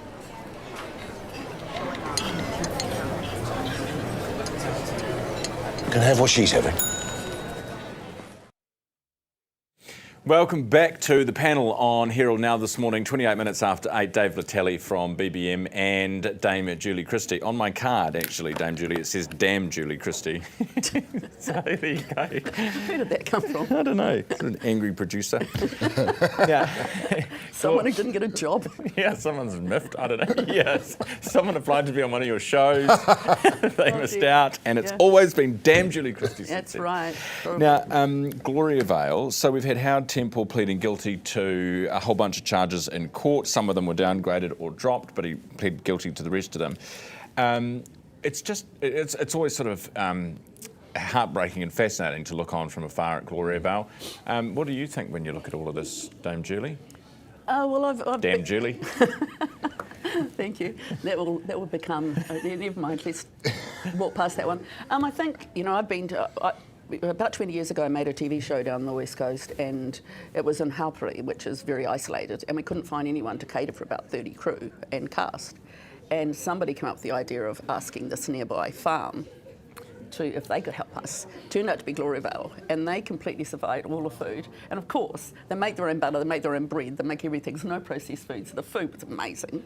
And we went to pay, and they went, no, you must give it to your AHC. We don't take any money, you must give it to your AHC. Which we did, and it was a substantial amount of money. And that's kind of was my first dealing with Gloria Vale. If you went to Gloria Vale now, Ron, if you drove up their driveway, there are no gates, there's no walls, they would actually welcome you. I think clearly there has to be quite a lot of change, and I suspect that actually the police in Oranga Tamariki are doing a lot of work in there. But it has been, there are 560 people there who you can't just throw at. Where are they going to go? And they're fourth generation. They've never dealt with a power bill, a grocery bill. They have a life where they're old people are never lonely, unlike ours. There's probably 70 families. To say let's close it down is just no answer. People must have the right to live communally if they want to. The answer is, and I suspect it's already happening. I don't know. What are we doing to stop the fundamental issue in there regarding the way a lot of the men in there have behaved in the past and clearly now? Yeah, it's just an abuse of power, right? That are in there, and I think it's like a magnifying glass. It's exaggerated even more. It has been exaggerated by the media. Like, to go there is to be really welcomed, and most of the people there are fantastic people, and you got to admire their business prowess. Like, they're really important to the economy of the West Coast. Obviously, they moved from Canterbury to the West Coast. Like, to say, where are you going to house 560 people suddenly? What right do we have to say stop living on your own land and stop living communally? Yeah. Sounds good. You just got to kick out the pedos. You definitely have to, but there's ways, isn't there? It's community change. It's in a nutshell, Dave, yes. It's kind of a bit like the US Senate and the US Congress. They've got one dictator, who's dictating everything. Yeah, one bad egg. Get rid of the dictator. Right. Always fun, team. Thank you. We didn't even hit each other. No, you didn't. Save that for next week. BBM Motivation founder Dave Latelli and Dame Julie Christie, documentary producer and TV extraordinaire. 29 minutes away from 9 now. Let's get to news with Neva. Herald Now News, powered by News Talk ZB. Officials say the tsunami threat to New Zealand is likely to remain in force until at least midday, following yesterday's 8.8 magnitude quake near Russia. Strong surges, unusual currents and unpredictable surges are possible. Chile, Easter Island and Colombia also remain under warnings, following earlier strong waves in parts of Russia, Japan, Hawaii and California. NEMA's John Price says people need to be careful as tsunami waves can be unpredictable. He says any catchment where water is likely to surge through, like marinas, harbours and estuaries, is a potential area of concern.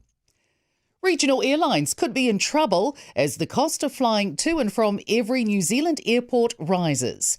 Airways, which runs our air traffic control, are upping fees for commercial airlines by an average of 17.7% over the next 3 years. It's acknowledged the aviation industry is still recovering from the COVID-19 pandemic. Air Chatham's chief executive, Dwayne Emeny, told Ryan Bridge, regional airline Sounds Air is due to cut some services and will sell 5 planes. I can assure you that all regional airlines, including ourselves, are looking at similar things. So it's just not going to work long term. The prospect of better competition in the banking sector by boosting Kiwibank capital is getting the thumbs up from one economist.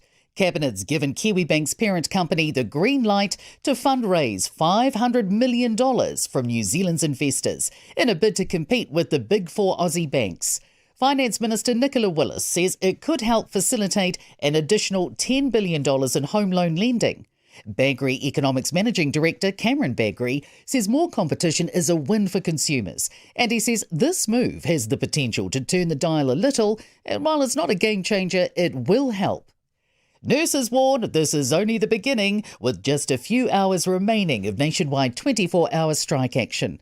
Tens of thousands rallied at more than 30 locations across the country to make their voices heard. Efforts to curb district court delays are getting a boost with the rollout of fresh protocols for judge-alone trials. Our newsroom can reveal the updated procedures will be rolled out from tomorrow. It introduces registrar-led prosecution and defence teleconferences 3 weeks before trial and allows courts to start earlier to review and prioritise scheduled cases. Regulations are being trimmed for hairdressers and barbers. It follows a review from the Ministry for Regulation, which found a number of rules could be shown the door. Rules being scrapped include bans on tea and coffee, rulings on how bright the lights are, dog bans, and mandating how far away seats can be. Regulation Minister David Seymour says these are now up to the business owner. Herald Now Sport, brought to you by Gold Sport. Lewis Clearbert has made tonight's final of the 200-metre medley at the Swimming World Championships in Singapore after a semi-final in which Leon Marchand broke the world record. Erica Fairweather finished 6th in the 200 metres freestyle. New Zealand have dismissed Zimbabwe for 149 on the opening day of the first cricket test in Bulawayo. They are now 92 without loss in reply. England captain Ben Stokes will miss the 5th test against India starting tonight due to a right shoulder injury. You're watching Herald Now. It's just gone 25 minutes away from 9. A seal has found a home in a flooded Coromandel paddock. Take a look at this. Locals say the seal was having a munch on an eel at the Hikawai farm yesterday. Yes, too. As the water drained away from the paddock, the seal stuck around, having a bit of a play for most of yesterday afternoon. Coromandel region received more than 160 millimetres of rain on Tuesday night, so a lot of water for the seal to play in. This is from Logan on Facebook Marketplace. We were just talking in our panel about who uses Facebook Marketplace. Logan says it's not that complicated. You list an item for sale, someone on Facebook sees your listing and sends you a direct message on Messenger. They ask questions, make an offer, you accept that offer, then you arrange a time and a place to complete the transaction, just like Trade Me, but free. Yes, I suppose, but there's a lot more scamming that seems to happen of people on Marketplace as opposed to Trade Me. I don't know whether that's just whether that's been your experience or whether that's just what we say in the news, but certainly it seems to be a lot more rife there than it does on Trade Me. And the other thing about Trade Me is it's Kiwi-based, so if you've got a problem, you can actually ring someone and sort it out. With Facebook, they just don't reply. They don't care. Meta does not give a damn.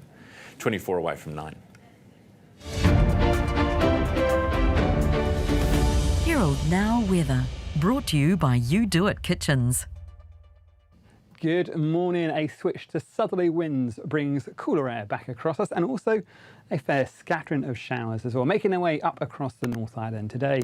Areas of cloud down south across the far southern parts of New Zealand should break up and clear, leaving behind plenty of fine weather for places like Alexandra and Queenstown, although our temperatures start to take a bit of a turn. Still a few early showers around those country foothills. We'll find those ease off as we head through the morning time, as should the winds out across Banks Peninsula, and generally a better afternoon. It's a wet start here in Wellington once again. A spell of rain runs up and across us this morning. It does become more confined to coastal Wellington, perhaps around the coast of Wairarapa, and we will find those winds turning southerly for us as well. Those showers spread northwards towards Hawke's Bay and Gisborne as we head through the morning. Perhaps one or two making their way in towards the Bay of Plenty as well. Very isolated through here. And after a fairly foggy start through Waikato, we'll find the cloud start to lift and some better weather through the afternoon. But still, those showers remain as we head through the end of the day. And one or two sharper ones up through Northland, perhaps bringing the chance of some hail as well. 22 to 9 now. Time to talk property thanks to our partners GJ Gardner. The latest figures showed property prices stuck in a bit of a rut. The one roof house price report for August shows a nationwide annual fall of 0.1%. Owen Vaughan is editor at One Roof and joins us now. Owen, good morning. Good morning. So tell us about this report. So what we're seeing in the housing market at the moment is house prices are essentially flat. Prices going nowhere. So what does that mean? Essentially the property market is almost Manichaean. It's either somebody's winning, somebody's losing. At the moment, it's first-home buyers that are winning. It's double rainbows for them. Essentially, affordability, while still challenging, is better than it has been, essentially at kind of a market peak. You've got interest rates that have come down. There's a lot of stock on the market, so they can afford to take their time, see what's out there. They're going to get something at a price that's affordable to them. And yeah, it's a good market for first home buyers, but unfortunately for vendors, it might feel a bit flat, a bit of a rut. And it's almost like that scene in Shawshank Redemption where the main character is trying to get through a tunnel. When's it going to end? When is it going to end? Well, we're seeing a lot of economists revise their house price forecasts. They're coming down, growth coming down to around about 2% to this year. I think we're going to see a market that's favourable to first home buyers for the next couple of years. Essentially, a lot of the competition has been stripped out of the market. And if you look at places like Christchurch, which essentially is an affordable city, it's got a lot of employment prospects, that's a city that has a housing market that's humming. You've got a lot of sales, a lot of good auction activity, but prices are still within the range of first home buyers. So, which is a good thing. I mean, it's been a long time since things were considered affordable for a first home buyer, which I know it's still not in a lot of markets, but in many markets it is considered now affordable for first home buyers. Yeah, if you look where the strongest growth has been over the year, it's very much in affordable markets. So you've got West Coast, that's up more than 2%, Southland, Canterbury. Canterbury's now back to almost its market peak. It is back at its market peak. Christchurch is almost back at its market peak. So that shows you where where the market is hot, as it were. Places where prices are falling or really falling by the wayside. That's Auckland, which is only down by 0.7% over the year, but has dropped almost 2% in the last 3 months. And Wellington region down 4% over the year. Yeah.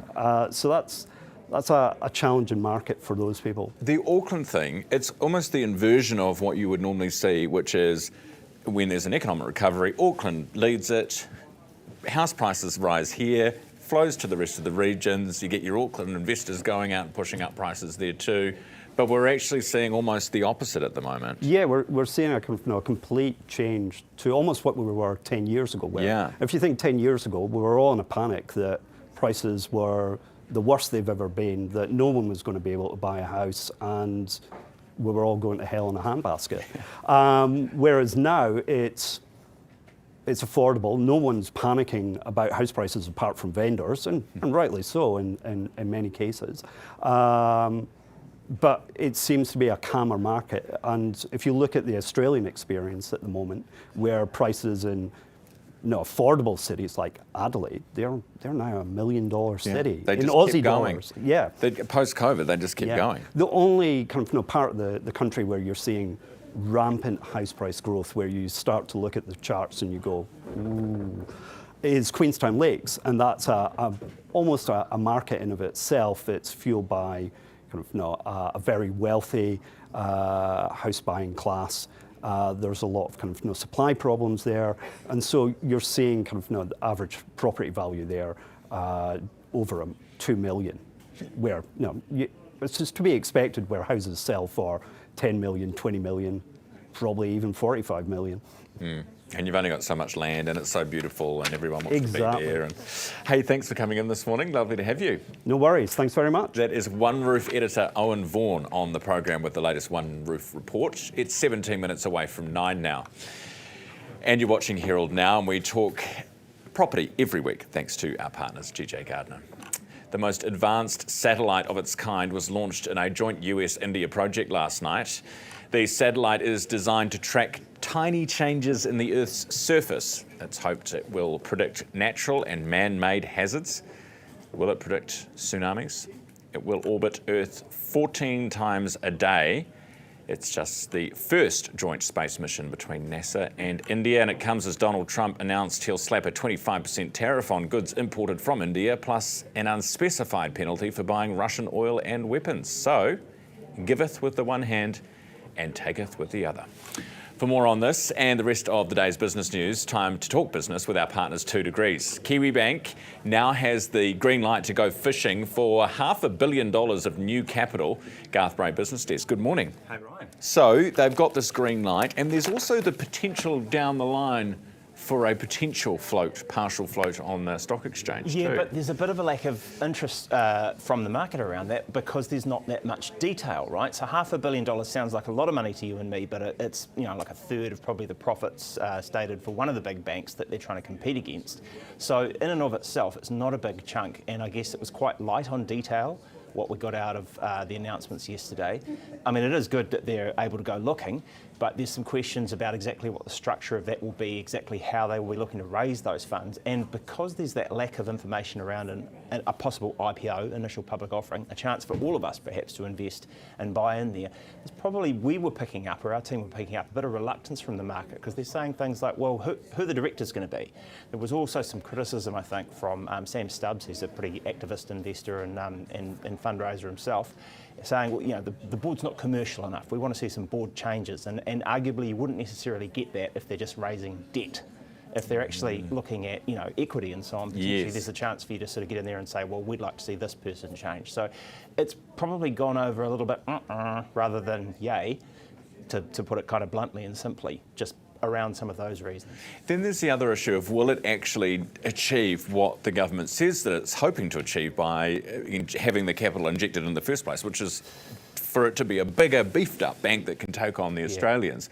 And I spoke to Claire Matthews this morning from Massey University. She was saying it's never going to be that. It's a drop in the ocean, really, and that's Stubbs again. But it really is. It's a very nominal amount, and because there's no possibility of much greater raising at this stage anyway, it sort of feels a little bit like too soon to tell whether it's actually going to have the impact. I mean, you don't want to take anything away from them. They're a challenger bank that's in there trying to sort of cut in, but good luck to them. We spoke yesterday and you brought us the news about Air New Zealand's new chief executive. Of course, Greg Foran is on the way out. How's the announcement landed in the last 24 hours? Well, I guess interest. I think people think good on you. He was probably seen, Nicole Ravichandler, as this sort of strong internal candidate, and I think, like we talked about, probably good for them to go from inside. Interesting, not sort of from an aviation background, and I know from amongst the kind of the crew side, the flying side of the operation, that's probably a negative. They'd rather see someone who's run airlines before. But I guess some positives from directors and chairs that he's worked for before in places like Vector, saying, hey, look, he brings a customer focus, and that's what arguably has maybe been missing from the airline for a while, is a focus on us, the people who want to fly. He's been involved in restructuring the loyalty program. He got a paperless flight deck up and running. So one of our markets reporters, Rebecca Stevenson's been doing some looking around that and saying, look, but they've obviously put him in roles to try and blood him for the situation of being in charge as a chief executive. So we'll see how that rolls. We will. And the next big job that needs filling, of course, is NZR. Sean Robinson's on his way out, so they need a new boss. And where are they going to get theirs from? Hey, you were talking about Meta before and Facebook and all that kind of stuff. Yes. They've just dropped results. $80 billion is their revenue in the last quarter. It's a 22% lift. Share price is up 10%. Oh, lovely. They are making like bandits. That'll be off the back of all the drug deals on Facebook that Michael Morris is talking about. Maybe they can afford to hire a few moderators along the way. Anyway. Think so. No, you don't want to hire moderators. That cuts into your bottom line. Thank you, Garth. Garth Bray, Business Desk, with us this morning. And thanks to our business partners, 2 Degrees. Next, we'll check in with Chelsea Daniels from the Front Page podcast, plus a reminder that the tsunami advisory for New Zealand is still technically in place.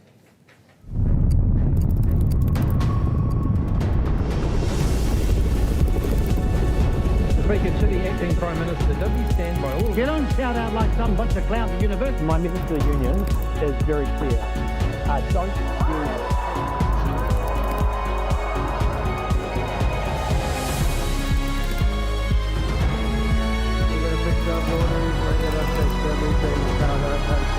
The New Zealand Herald, news worth knowing. When building for investment, it's important to find a team that you can trust. We decided to build the GGs because of the good quality that they always provide us. They help us throughout the whole process of getting the resource consent to the building consent, and their contracts are very easy to understand. We have built 4 houses with GJ Gardeners, and it's just easier every time we work with them. I'll definitely recommend GJs to all of my friends and family. If you're thinking of building, choose the builder you'll want to build with time and time again. After 20 seasons on the footy field, it's fair to say I know a thing or two about resilience. Digging deep when the going gets tough. Just like Kaiwaka wet weather gear. Kaiwaka's been in the game for 200 seasons. 50 years of facing up to the elements, getting the job done and coming back for more. And that's guaranteed for a lifetime. Kaiwaka, designed to perform, made to outlast. Of course we can set up the new smart TV for you. We can also put it on the wall for you too. Want to keep your family safe online? We've got tips for that. Yeah, I can show you how to use the AI on your laptop. Teaching the kids to do laundry? These washing machines auto-dispense the perfect amount of detergent, making it super easy to learn. Wait, what's a Ninja Creamy? Got tech questions? We've got answers. With 66 stores nationwide, your tech experts ready to help. You're watching Herald Now, just gone 10 away from 9. Back to the story this morning about the tsunami alerts. This, of course, was all sparked by an 8.8 magnitude quake off Russia's coast yesterday. Civil Defence in New Zealand says the tsunami threat must be regarded as real until advisories are lifted, warning of strong and unusual currents. Earlier, I spoke to John Price, Director of Civil Defence Emergency Management. I started off by asking what was behind the decision to send alerts to all of our mobile phones at 6:30 a.m. this morning. This is a very unpredictable matter that we're dealing with, and we know that it's arrived in other parts of the Pacific and caused major concern for those. So the last thing we want is to put New Zealanders at risk. It's still very much an active threat to New Zealand. We've had observations coming through in multiple areas already, including the North Cape, Tauranga, Kaikoura, Castle Point, Christchurch, and even as far as Southland. So it's still a very much a live threat, a hazard for New Zealanders, and the last thing we want is anyone to be harmed, injured or killed as a result of going near the coastline. So we sent out the initial emergency mobile alert at 14 minutes past 4 yesterday afternoon. As you rightfully said, the second one was sent out at 6:30 this morning. The rationale behind that is that we've got commuters going to work, we've got people preparing to go to school and their daily activities. The last thing we want is people heading down to the coast and putting themselves at risk. So this is simply about us ensuring New Zealanders are safe. And again, Ryan, it's not just the use of the EMA. You know, what we've got here with multiple media, with television, with radio, with newspapers, with all forms of social media. Yeah. These are all mechanisms to warn New Zealanders to keep themselves safe. John, to me, a 40-centimetre wave doesn't sound like something to be terribly frightened about. Can you just tell us, is it less about, the size of a wave that's coming in and more to do with the currents underneath the ocean? What exactly is it that you're worried about? Or is 40 centimetres significant? Look, that's just an indicator. It could be a lot worse. I hope it's only going to be that high, but you've also heard internationally that there have been other sizable waves that have occurred in other parts of the world. So the last thing we want to be is be complacent. We know complacency puts people at risk and may kill people. So to avoid that, we also know that if you enter any sort of tsunami water or surge, there is a 90% chance you may lose your life. So this is not like hopping into the wave at the beach. This is actually a volume of water. Think about it as a rise from that upsurge that occurred from that 8.8. It has lifted the sea up a huge amount, and that wave has taken a long time to get to us, 12 hours, but it's a whole volume of water. It's not a wave as you would normally record it. Yeah, in lot fact, of energy. I think we need to think of it like it's not a wave, it's more a wall of water. There are people right now, as we are talking, John, mowing the lawns on the beachfront down at, they might be council workers, I don't know, at St Heliers in Auckland. Oh, here we go, we've actually got pictures of them. And there are people walking their dogs on the beach. What do you think of them? Look, Ryan, the word I used before is complacency. You know, this is not the actions that we should be doing. I'm sure they've got really good reasons for it, but the key reason for any of this is that we want New Zealanders to be safe. You know, if it's going to be delaying things by a few hours, it would rather be delayed by a few hours than put your life at risk or the life of others at risk. Because if you enter that water or you get swept away by a wave, then you're also putting the first responders at risk as well. So no water, no beaches until after midday. That would be it, Ryan, and we'll reassess that as we go. So as I said before, we've got an amazing team in partnership with the Earth Science Research team. They will let us know when it's actually safe. They give us the information. We then do the alerting and the communicating to New Zealanders. So it's a whole team effort behind this. It's a whole system effort. So, and that includes New Zealanders. So to all of your listeners, I thank them for their work with us as well, because we're all in this together when it comes to an emergency. John, very quickly, do you worry that you might start to sound like the boy who cried wolf? You know, we've had people in this office who've been getting texts, the original one, I'm assuming, but then getting sent it at, or receiving it at 3:40 in the morning, 2:30 in the morning, and then we had the 6:30 in the morning one.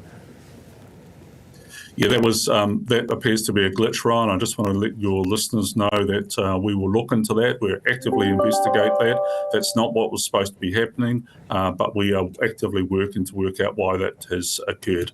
Look, you know, for us, unfortunately, we live in a beautiful country, Aotearoa, New Zealand, but it's also terribly hazardous country. We live on the ring of fire, so we're going to continue to have these events.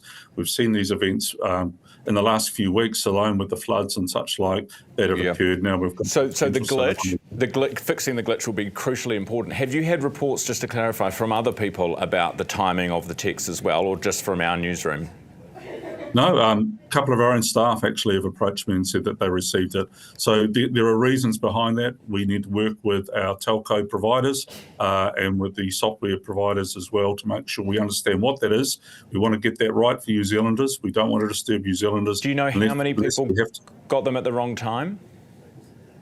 I don't know, because what we don't know, what happens, Ryan, is the message or the text, if you like, goes out via the telco providers, goes out to their cell towers, and they then hit off any cell phone that is in that given area. So we don't have any idea about how many may have received it or not received it. We know when we did our annual test that about 5 million people received those phones, received those texts. And that's because about 5 million phones are actively on at the time. So that's the coverage. But again, the EMA is a great tool, effectively used, but so is all the other media outlets. So stay tuned in. Yourself is one of those, so thank you. That was John Price, the Director of Civil Defence Emergency Management, who was on the program earlier this morning. Just gone 3 minutes away from 9, and I want to bring you up to date with the very latest this morning. Wellington ferries run by East by West are cancelled in the capital. This is until at least 10 o'clock. Inter-Islander ferries between Picton and Wellington are taking a detour. This is via the Marlborough Sounds North entrance, a route which takes about 40 minutes longer, so your Inter-Islander ferries will be a bit longer this morning. Civil Defence Emergency Management Canterbury says some tsunami activity was seen on the region's tsunami gauges overnight, as well as some unusual currents. And a reminder that NEMA says the currents and surges are expected to continue over many hours, with the tsunami advisory set to remain in place until at least midday today. Right, it is 2-2 now. Facebook Marketplace, couches, rugs, Class A drugs and guns. What's not to like? Chelsea Daniels, the Front Page podcast. This is what she's looking at this morning. Good morning. Good morning. So I've actually never been onto Facebook Marketplace. True. Never in my life, so I have no idea what it's like. But a bit loose? Yeah, Sounds like. totally. I mean, you can get everything on Facebook. I'm in the market for a lamp or a rug at the moment. So you just go on, you click the marketplace thing on your app, and you can just scroll through who's selling what in your area. So you can search lamp, you can search rug. People sell food on there that they've prepared at home, all kinds of things like that. But also magic mushrooms. I mean, so you had Michael Mora's story on this morning. I spoke to him for the Front Page podcast this morning as well about his investigation into Facebook Marketplace and the selling of drugs and ghost guns and 3D printed guns and tasers and things on Facebook Marketplace. And since his investigation began, he found about 60 odd posts for what looked to be magic mushrooms on Facebook Marketplace. And then in the description, it links you to like a Telegram account that you then message for a full menu, and the menu comes through and you've got cocaine, MDMA, LSD, marijuana, everything that you can think of basically you can get off of Facebook Marketplace. Meta's very slow at taking these down as well, so since Mora told them about it, and a lot of people from the public have been telling them about it as well, they've taken it down, listings. Right, but only once he got involved, and they pop back up again. So this morning I went on, it took me all of a minute to find one of these posts, and I screenshot it and like, right, put that in my records. Another minute, I found another, and I was like, oh, screenshot, put it in my records. A minute later, I scrolled down 40 more. So it's like a whack-a-mole for police on Facebook. And are they all legit sellers? Or are they scammers too? I mean, you just don't know. Probably a mix of both. Wild West. I guess that's the price you pay for buying illicit drugs on Facebook Marketplace. Yeah, true. Risky business. And also the most disturbing thing as well is that I know that you mentioned seeing Mora's story this morning as well, but he spoke to an ex-dealer who was convicted. He did say to him that he used to use Facebook Marketplace and Messenger and things like that to sell drugs, and he said he doesn't know of any secret messenger groups that have ever been taken down by Meta.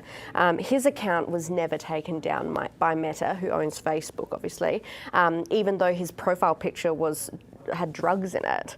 And I mean, so this guy's like, this is like Uber Eats for drugs, because these guys deliver as well, apparently. Wow, it's very hands off. Hey, what time did you get your alert this morning? Did you get one this morning? Well, my mum got it, she's staying with me, she got it at 6:30, bang on the dot. Yeah. Mine didn't come through until about an hour or so later. So I've missed the boat. You're not on the list of people they want to save. No, I'm not on Noah's Ark. When did you get it? 6:30.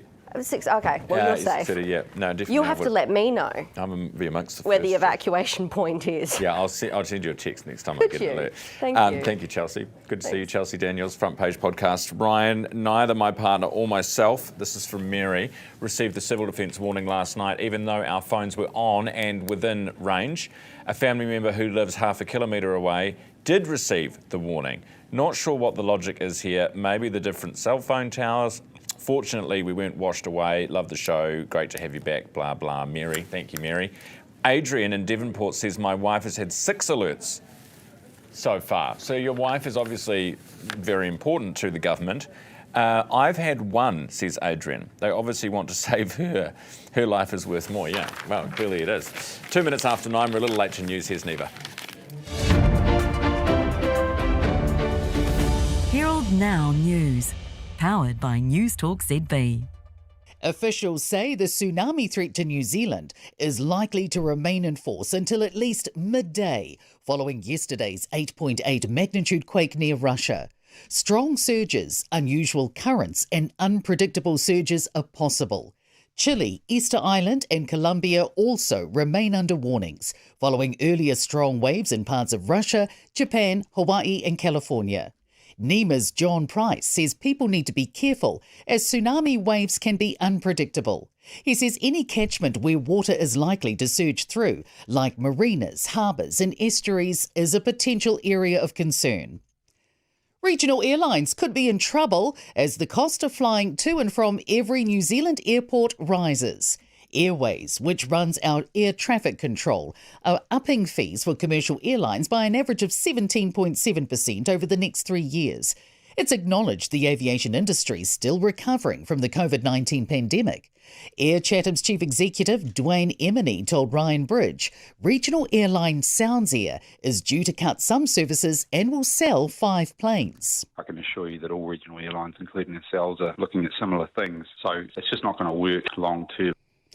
The prospect of better competition in the banking sector by boosting Kiwibank capital is getting the thumbs up from one economist. Cabinet's given Kiwibank's parent company the green light to fundraise $500 million from New Zealand's investors in a bid to compete with the big 4 Aussie banks. Finance Minister Nicola Willis says it could help facilitate an additional $10 billion in home loan lending.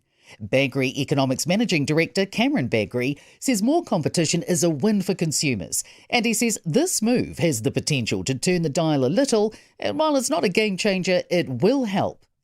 Nurses warn this is only the beginning, with just a few hours remaining of nationwide 24-hour strike action. Tens of thousands rallied at more than 30 locations across the country to make their voices heard. Efforts to curb district court delays are getting a boost with the rollout of fresh protocols for judge-alone trials. Our newsroom can reveal the updated procedures will be rolled out from tomorrow. It introduces registrar-led prosecution and defence teleconferences 3 weeks before trial and allows courts to start earlier to review and prioritise scheduled cases. Regulations are being trimmed for hairdressers and barbers. It follows a review from the Ministry for Regulation, which found a number of rules could be shown the door. Rules being scrapped include bans on tea and coffee, rulings on how bright the lights are, dog bans, and mandating how far away seats can be. Regulation Minister David Seymour says these are now up to the business owner. Herald Now Sport, brought to you by Gold Sport.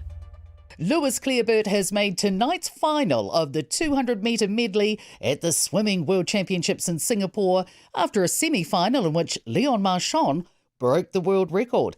Erica Fairweather finished 6th in the 200 metres freestyle.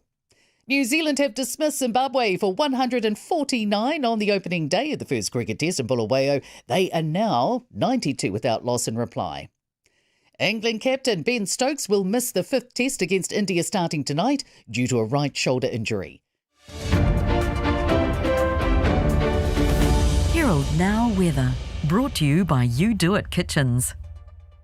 Good morning. A switch to southerly winds brings cooler air back across us and also a fair scattering of showers as well, making their way up across the North Island today. Areas of cloud down south across the far southern parts of New Zealand should break up and clear, leaving behind plenty of fine weather for places like Alexandra and Queenstown, although our temperatures start to take a bit of a turn. Still a few early showers around those country foothills. We'll find those ease off as we head through the morning time, as should the winds out across Banks Peninsula, and generally a better afternoon. It's a wet start here in Wellington. Once again, a spell of rain runs up and across us this morning. It does become more confined to coastal Wellington, perhaps around the coast of Wairarapa, and we will find those winds turning southerly for us as well. Those showers spread northwards towards Hawke's Bay and Gisborne as we head through the morning. Perhaps one or two making their way in towards the Bay of Plenty as well. Very isolated through here. And after a fairly foggy start through Waikato, we'll find the cloud start to lift and some better weather through the afternoon. But still, those showers remain as we head through the end of the day. And one or two sharper ones up through Northland, perhaps bringing the chance of some hail as well. And that is it for us for this morning. Thanks so much for watching. More news throughout the day, nzherald.co.nz. We'll be back tomorrow from 7 o'clock. From all the Herald team, stay safe out there. Don't get in the water before midday or until NEMA says you can. See you tomorrow.